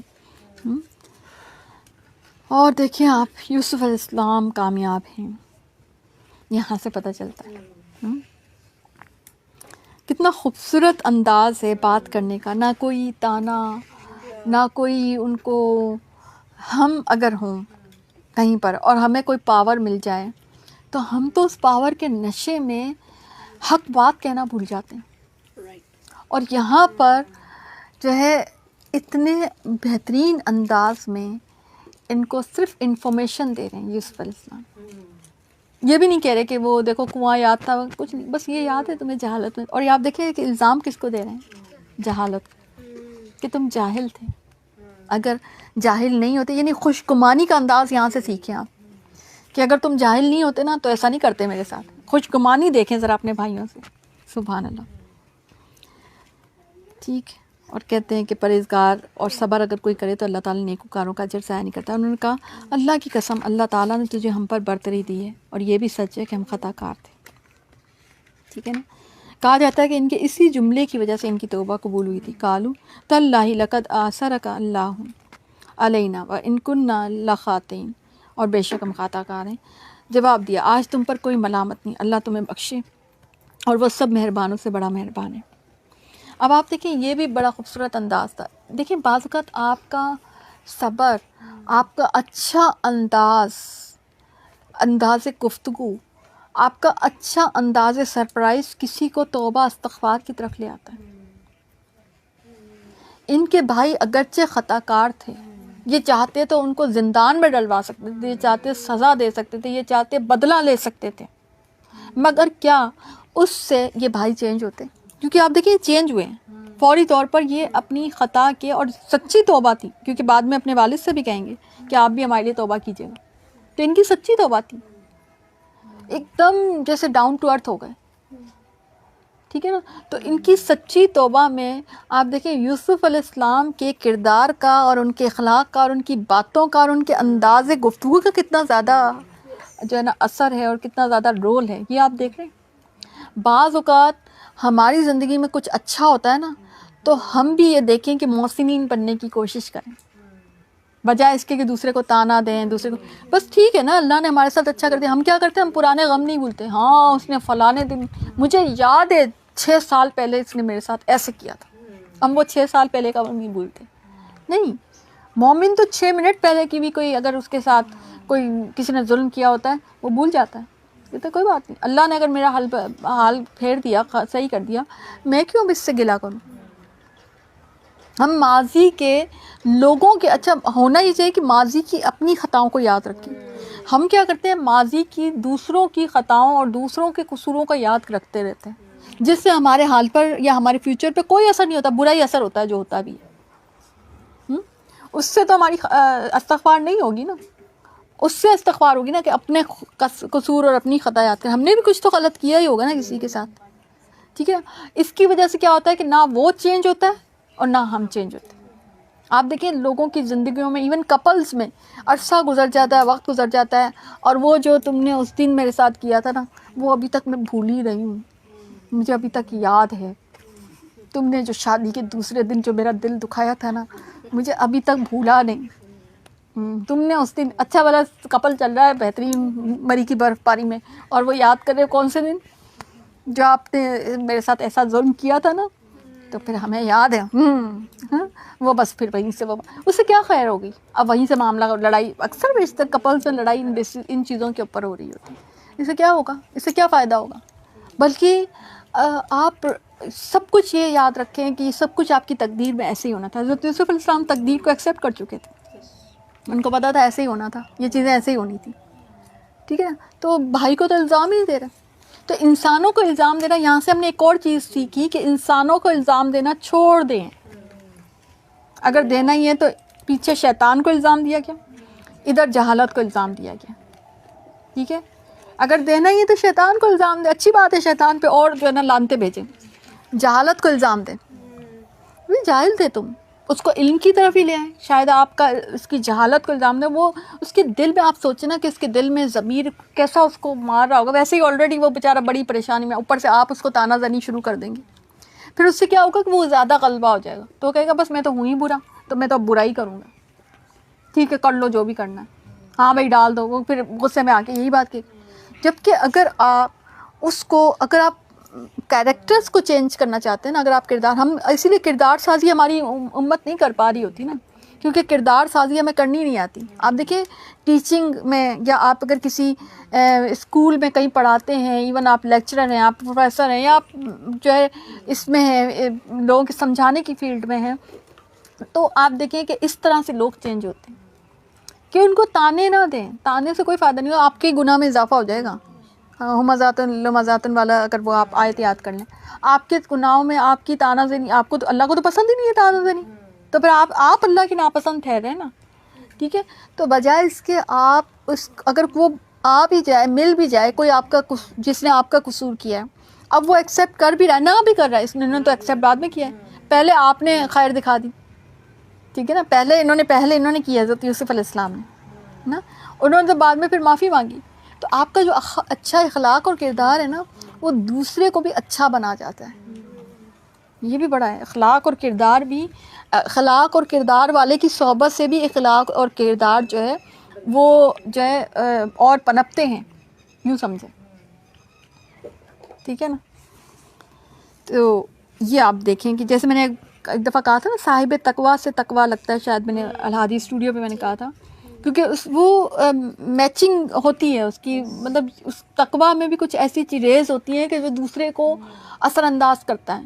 اسی طرح سے آپ کے اخلاق اور کردار میں بھی کچھ ایسی ریز ہوتی ہیں جو دوسرے کے اخلاق اور کردار پر اثر انداز کرتی ہے. آئی سمجھ میں؟ یہ یہاں سے ہم نے سیکھا. اور پھر کہنے لگے میرا یہ کرتا تم لے جاؤ اور اسے میرے والد کے منہ پر ڈال دو, وہ دیکھنے لگیں گے سبحان اللہ. ابھی ان کو پتہ تھا کہ والد کی کیا کیفیت ہے, اور آ جائیں گے اور اپنے تمام خاندان کو میرے پاس لے کر آ جاؤ. سبحان اللہ. وہ کنعان میں تھے آنے کے والد صاحب, ٹھیک ہے. اب ہے نا, اچھا اس پہ بڑی ریسرچ ہوئی ہے کہ کرتا جو تھا وہ ایک ہی کرتا تھا جس سے, آپ دیکھیں ایک کرتا تھا جس سے نابینا ہو گئے تھے, وہ جب کرتا دیکھا تھا ان کا, اور اب یہ کرتا جا رہا ہے جس سے جب ڈال دیا جائے گا تو وہ بینا ہو جائیں گے, دیکھنے والے ہو جائیں گے, ہے نا. تو اب اس پہ باقاعدہ بڑی ریسرچ ہوئی ہے, اور آپ کو پتہ ہے کہ یہ جو پسینہ ہوتا ہے, اور اس پہ باقاعدہ ریسرچ ہو رہی ہے. اور جو ہوتے ہیں نا ہمیشہ پیدائشی جو اندھے ہوتے ہیں, اور اس صورت کے اس حصے کو لے کر مغرب میں ریسرچ ہو رہی ہے کہ باڈی پارٹس کے کچھ ایسے چیزیں ہوتی ہیں جو آپ کے جسم پہ لگتی ہیں, تو سیکریشنز ہوتی ہیں, اس میں ظاہر سیکریشنز میں سب سے اہم پسینہ ہوتا ہے. تو اس سے جو ہے نا آپ کی باڈی کی جو ایلمنٹس ہوتی ہیں وہ ٹھیک ہو جاتی ہیں. اس حصے کو لے کر ریسرچ ہو رہی ہے, اس لیے میں آپ کو بیچ میں رک کے میں بتا رہی ہوں لٹرلی, اور یہ بھی بالکل 2024 میں ہو رہی ہے, ٹھیک ہے. تو اب جب قافلہ جدا ہوا تو ان کے والد نے کہا مجھے تو یوسف علیہ السلام کی خوشبو آ رہی ہے, اگر تو مجھے جو ہے سٹھیایا ہوا قرار نہ دو. تو جیسے اعمال, جیسے معاملات ہوتے ہیں نا, ویسی خوشبو آتی ہے کیونکہ وہ خود بھی نبی تھے, ٹھیک ہے نا. اگر آپ جو ہے جنت والے اعمال کریں تو ان کو, آپ کو جنت کی خوشبو آنی شروع ہو جائے گی, ٹھیک ہے. اور آپ کی جیسی ایسوسیشن ہوگی نا ویسی آپ کو خوشبو آئیں گی, ویسے انسان کو. وہ کہنے لگے واللہ آپ اپنے اسی پرانی خبر میں ہیں, مبتلا ہیں. وہ جو اولاد تو ماننے کو تیار ہی نہیں تھی نا, جب خوشخبری دینے والے نے پہنچ کے ان کے منہ پر وہ کرتا ڈالا, اسی وقت پر پھر سے بینا ہو گئے. سبحان اللہ. کہا کیا میں تم سے نہ کہا کرتا تھا کہ میں اللہ کی طرف سے وہ باتیں جانتا ہوں جو تم نہیں جانتے. تو انہوں نے کہا ابا جی آپ ہمارے لیے گناہوں کی بخشش طلب کیجئے, بے شک ہم قصوروار ہیں. قالوا یا ابانا استغفر لنا ذنوبنا اننا كنا خاطئین. وہاں یوسف علیہ السلام کے سامنے گناہ کا اقرار, ادھر والد کے سامنے علل اعلان گناہ کا. یہ جو ہے نا انسان کے لیے بڑا جو ہے نا فیوریبل ہوتا ہے. جب انسان سے اگر کوئی غلطی ہو جائے تو اگر انسانوں کی مد میں ہوئی ہے تو ان سے گناہ کا اقرار کر لیں، ان سے معافی مانگ لیں، کیونکہ وہ بڑا ضروری ہے جب اس سے پہلے کہ جب آپ اللہ کے حضور حاضر ہوں گے استغفار کے لیے، ٹھیک ہے، کیونکہ انسانوں کی مد میں ہوئی تھی یہ، ٹھیک ہے۔ تو اب والد صاحب نے کیا کہا کہ ہاں اچھا میں جلد ہی تمہارے لیے اپنے پروردگار سے بخشش مانگوں گا، یعنی اس سے پتہ چلتا ہے کہ آپ دوسرے سے کہہ بھی سکتے ہیں کہ آپ مجھے بھی معاف کر دیں اور آپ میرے لیے بھی بخشش کی دعا مانگیں، اللہ سے کہیں کہ اللہ تعالیٰ انہیں معاف کر دیں۔ اور یہ کیونکہ خود بھی ان کے بھی تو قصوروار تھے نا، ان کا بیٹا چھینا تھا، تو ان کو کہا کہ آپ ہم سے، یعنی ہم بھی آپ سے معافی مانگتے ہیں اور آپ اللہ سے ہمارے لیے بھی معافی مانگیں۔ تو انہوں نے والد تھے نا، اچھا بڑے جیسے کہتے ہیں والد بھی تھے، اور یہاں سے بھی ہم نے یہ سیکھا کہ اگر ہم سے کوئی معافی مانگے اور ہمیں کہیں تم بھی معافی مانگ لینا، تو اس میں ہمیں بھی یہ کردار جو ہے نا اپنانا چاہیے، ٹھیک ہے نا۔ تو انہوں نے کہا ہاں میں بخشش مانگوں گا تمہارے لیے، اور یہ کیوں کہا کہ مانگوں گا کہ تہجد میں مانگوں گا، ایسے وقت میں مانگوں گا جب قبولیت کا وقت ہوگا، ٹھیک ہے نا۔ وہ بہت بڑا بخشنے والا، بڑا مہربانی کرنے والا، کوئی لان تان یہاں پہ نہیں۔ دیکھیں نبی کیسے ہوتے ہیں، سبحان اللہ، ٹھیک ہے نا۔ جب یہ سارا گھرانہ یوسف علیہ السلام کے پاس پہنچ گیا تو یوسف علیہ السلام نے اپنے ماں باپ کو اپنے پاس جگہ دی۔ ماں باپ کا بہت بڑا رول، بہت بڑا ادب ہوتا ہے کہ حالانکہ وہ بادشاہ تھے اور انہوں نے ادھر بٹھایا اپنے تخت پر، ٹھیک ہے، اور کہا اللہ کو جو منظور ہے آپ سب امن و امان کے ساتھ مصر میں آؤ، اور اپنے تخت پر اپنے ماں باپ کو اونچا بٹھایا، ٹھیک ہے، حالانکہ تخت ان کا تھا، مگر جب ماں باپ آ جائیں تو ماں باپ کو بٹھانا چاہیے، اور سب کے سامنے، سب اس کے سامنے سجدے میں گر گئے۔ اچھا اس وقت تو سجدہ تعظیمی جو ہے نا ان کی شریعت میں جائز تھا، تب کہا کہ ابا جی یہ میرے پہلے کے خواب کی تعبیر ہے، میرے رب نے اسے سچا کر دکھا۔ 40 سال کے بعد یہ تعبیر ملی، اور سارا کریڈٹ کس کو دیا؟ اللہ کو دیا، کہ اللہ نے میرے ساتھ بڑا احسان کیا جب کہ مجھے جیل خانے سے نکالا، آپ لوگوں کو صحرا سے لے آیا، اس اختلاف کے بعد جو شیطان نے مجھ میں اور میرے بھائیوں میں ڈال دیا۔ اب آپ دیکھیں دوبارہ الزام شیطان کو، میرا رب جو چاہے اس کے لیے بہترین تدبیر کرنے والا، اور وہ بہت علم و حکمت والا ہے، اور میرے پروردگار۔ اب آپ دیکھیں یہاں پہ کتنا خوبصورت انداز۔ اچھا ایک اور چیز آپ نے نوٹس کی کہ یہ نہیں کہہ رہے، یعنی اللہ کے احسانات کا ذکر کر رہے ہیں، مگر جو مشکل آیا نا، مطلب اگر جیل خانے سے نکالا تو جیل خانے میں جانا بھی تو پڑا تھا نا، تو ان 6 9 یا جتنے بھی سال تھے ان کو یاد نہیں کر رہے، بلکہ کہہ رہے اللہ کا احسان ہے، اللہ نے مجھے نکال دیا جیل خانے سے، ٹھیک ہے، اور آپ لوگوں کو صحرا سے لے آیا، یہ احسان ہے اللہ کا۔ تو ہمیشہ اللہ کے احسانوں کا ذکر کرنا چاہیے، ان کو یاد کرنا چاہیے۔ یس، ہم کیا کرتے ہیں، ہم جو ہے نا ان مشکل لمحوں کو یاد کرتے ہیں، اس سے کیا ہوتا ہے، خود بھی بٹر ہوتے ہیں، خود بھی تکلیف میں رہتے ہیں اور دوسروں کو بھی تکلیف میں رہتے ہیں۔ تو اللہ کی دی ہوئی خوشیوں کو یاد کرنے کا نام زندگی ہے، اللہ کے دیے ہوئے احسانات کو یاد رکھنے کا نام زندگی ہے، ٹھیک ہے نا۔ اے میرے پروردگار تو نے مجھے ملک عطا کیا، یعنی کہ ملکیت عطا کی، یوں سمجھے، الملک سے مراد ملکیت ہے، ملک بھی ہے۔ وَعَلَّمْتَنِی مِن تَأْوِیلِ الْأَحَادِیث، اور مجھے سکھائی تو نے خواب کی تعبیر۔ اے آسمان و زمین کے پیدا کرنے والے، تو ہی دنیا و آخرت میں میرا ولی، دوست اور کارساز ہے، مجھے اسلام کی حالت میں فوت کر اور نیکوں میں سے ملا، ٹھیک ہے۔ تو انسان کا اعلیٰ اخلاق یہی ہوتا ہے کہ سب کچھ مل جائے تو پھر فخر اور غرور نہیں، بلکہ دعا۔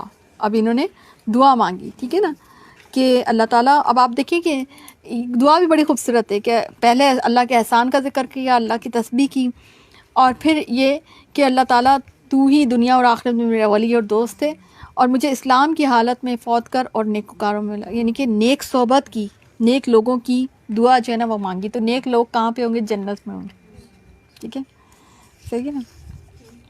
اور اب اللہ تعالیٰ کیا کہہ رہے ہیں، ذَلِکَ مِنْ أَنْبَاءِ الْغَیْبِ نُوحِیہِ إِلَیْکَ، یہ غیب کی خبروں میں سے جس کی ہم آپ صلی اللہ علیہ وآلہ وسلم کی طرف وحی کر رہے ہیں۔ آپ ان کے پاس نہ تھے کہ جب کہ انہوں نے اپنی بات ٹھان لی تھی اور وہ فریب کرنے لگے تھے، وہ آپ لاکھ چاہیں لیکن اکثر لوگ ایماندار نہ ہوں گے، ٹھیک ہے نا۔ یعنی مشرکین مکہ نے آپ کا امتحان لیا تھا نا کہ آپ سنائیں یوسف علیہ السلام کا قصہ، ٹھیک ہے نا، تو اس پر یہ یوسف علیہ السلام کا قصہ جو ہے نا ان کو پورا سنا دیا گیا تھا، ٹھیک ہے۔ تو یہ کہا جا رہا ہے کہ یوسف علیہ السلام کا قصہ ویسے ان کو پتہ نہیں تھا، اور یہ نبی کریم صلی اللہ علیہ وسلم کہتے تھے کہ کئی دفعہ ایسا ہوتا تھا کہ مجھ سے ایسے سوال کیے جاتے تھے کہ جن کا جواب مجھے نہیں آتا تھا، مگر اسی وقت اللہ کی مدد آتی تھی۔ یہاں تک کہ جب معراج کا معاملہ آیا تھا تو اس کا آپ کو شان نزول بھی پتہ چل گیا کہ اس کا اصل وجہ یہ بنی تھی کہ ایک ہی جسم میں پھر بتا دیا گیا. آپ دیکھیں اور واقعات الگ الگ جگہ پہ، مگر کیونکہ انہوں نے امتحان لیا تھا، انہوں نے ڈیمانڈ کی تھی آپ سے. اب نبی کریم صلی اللہ علیہ وسلم کو تو پورا قصہ نہیں پتا تھا، اتنی باریک بینیوں کے ساتھ تھوڑی پتا تھا.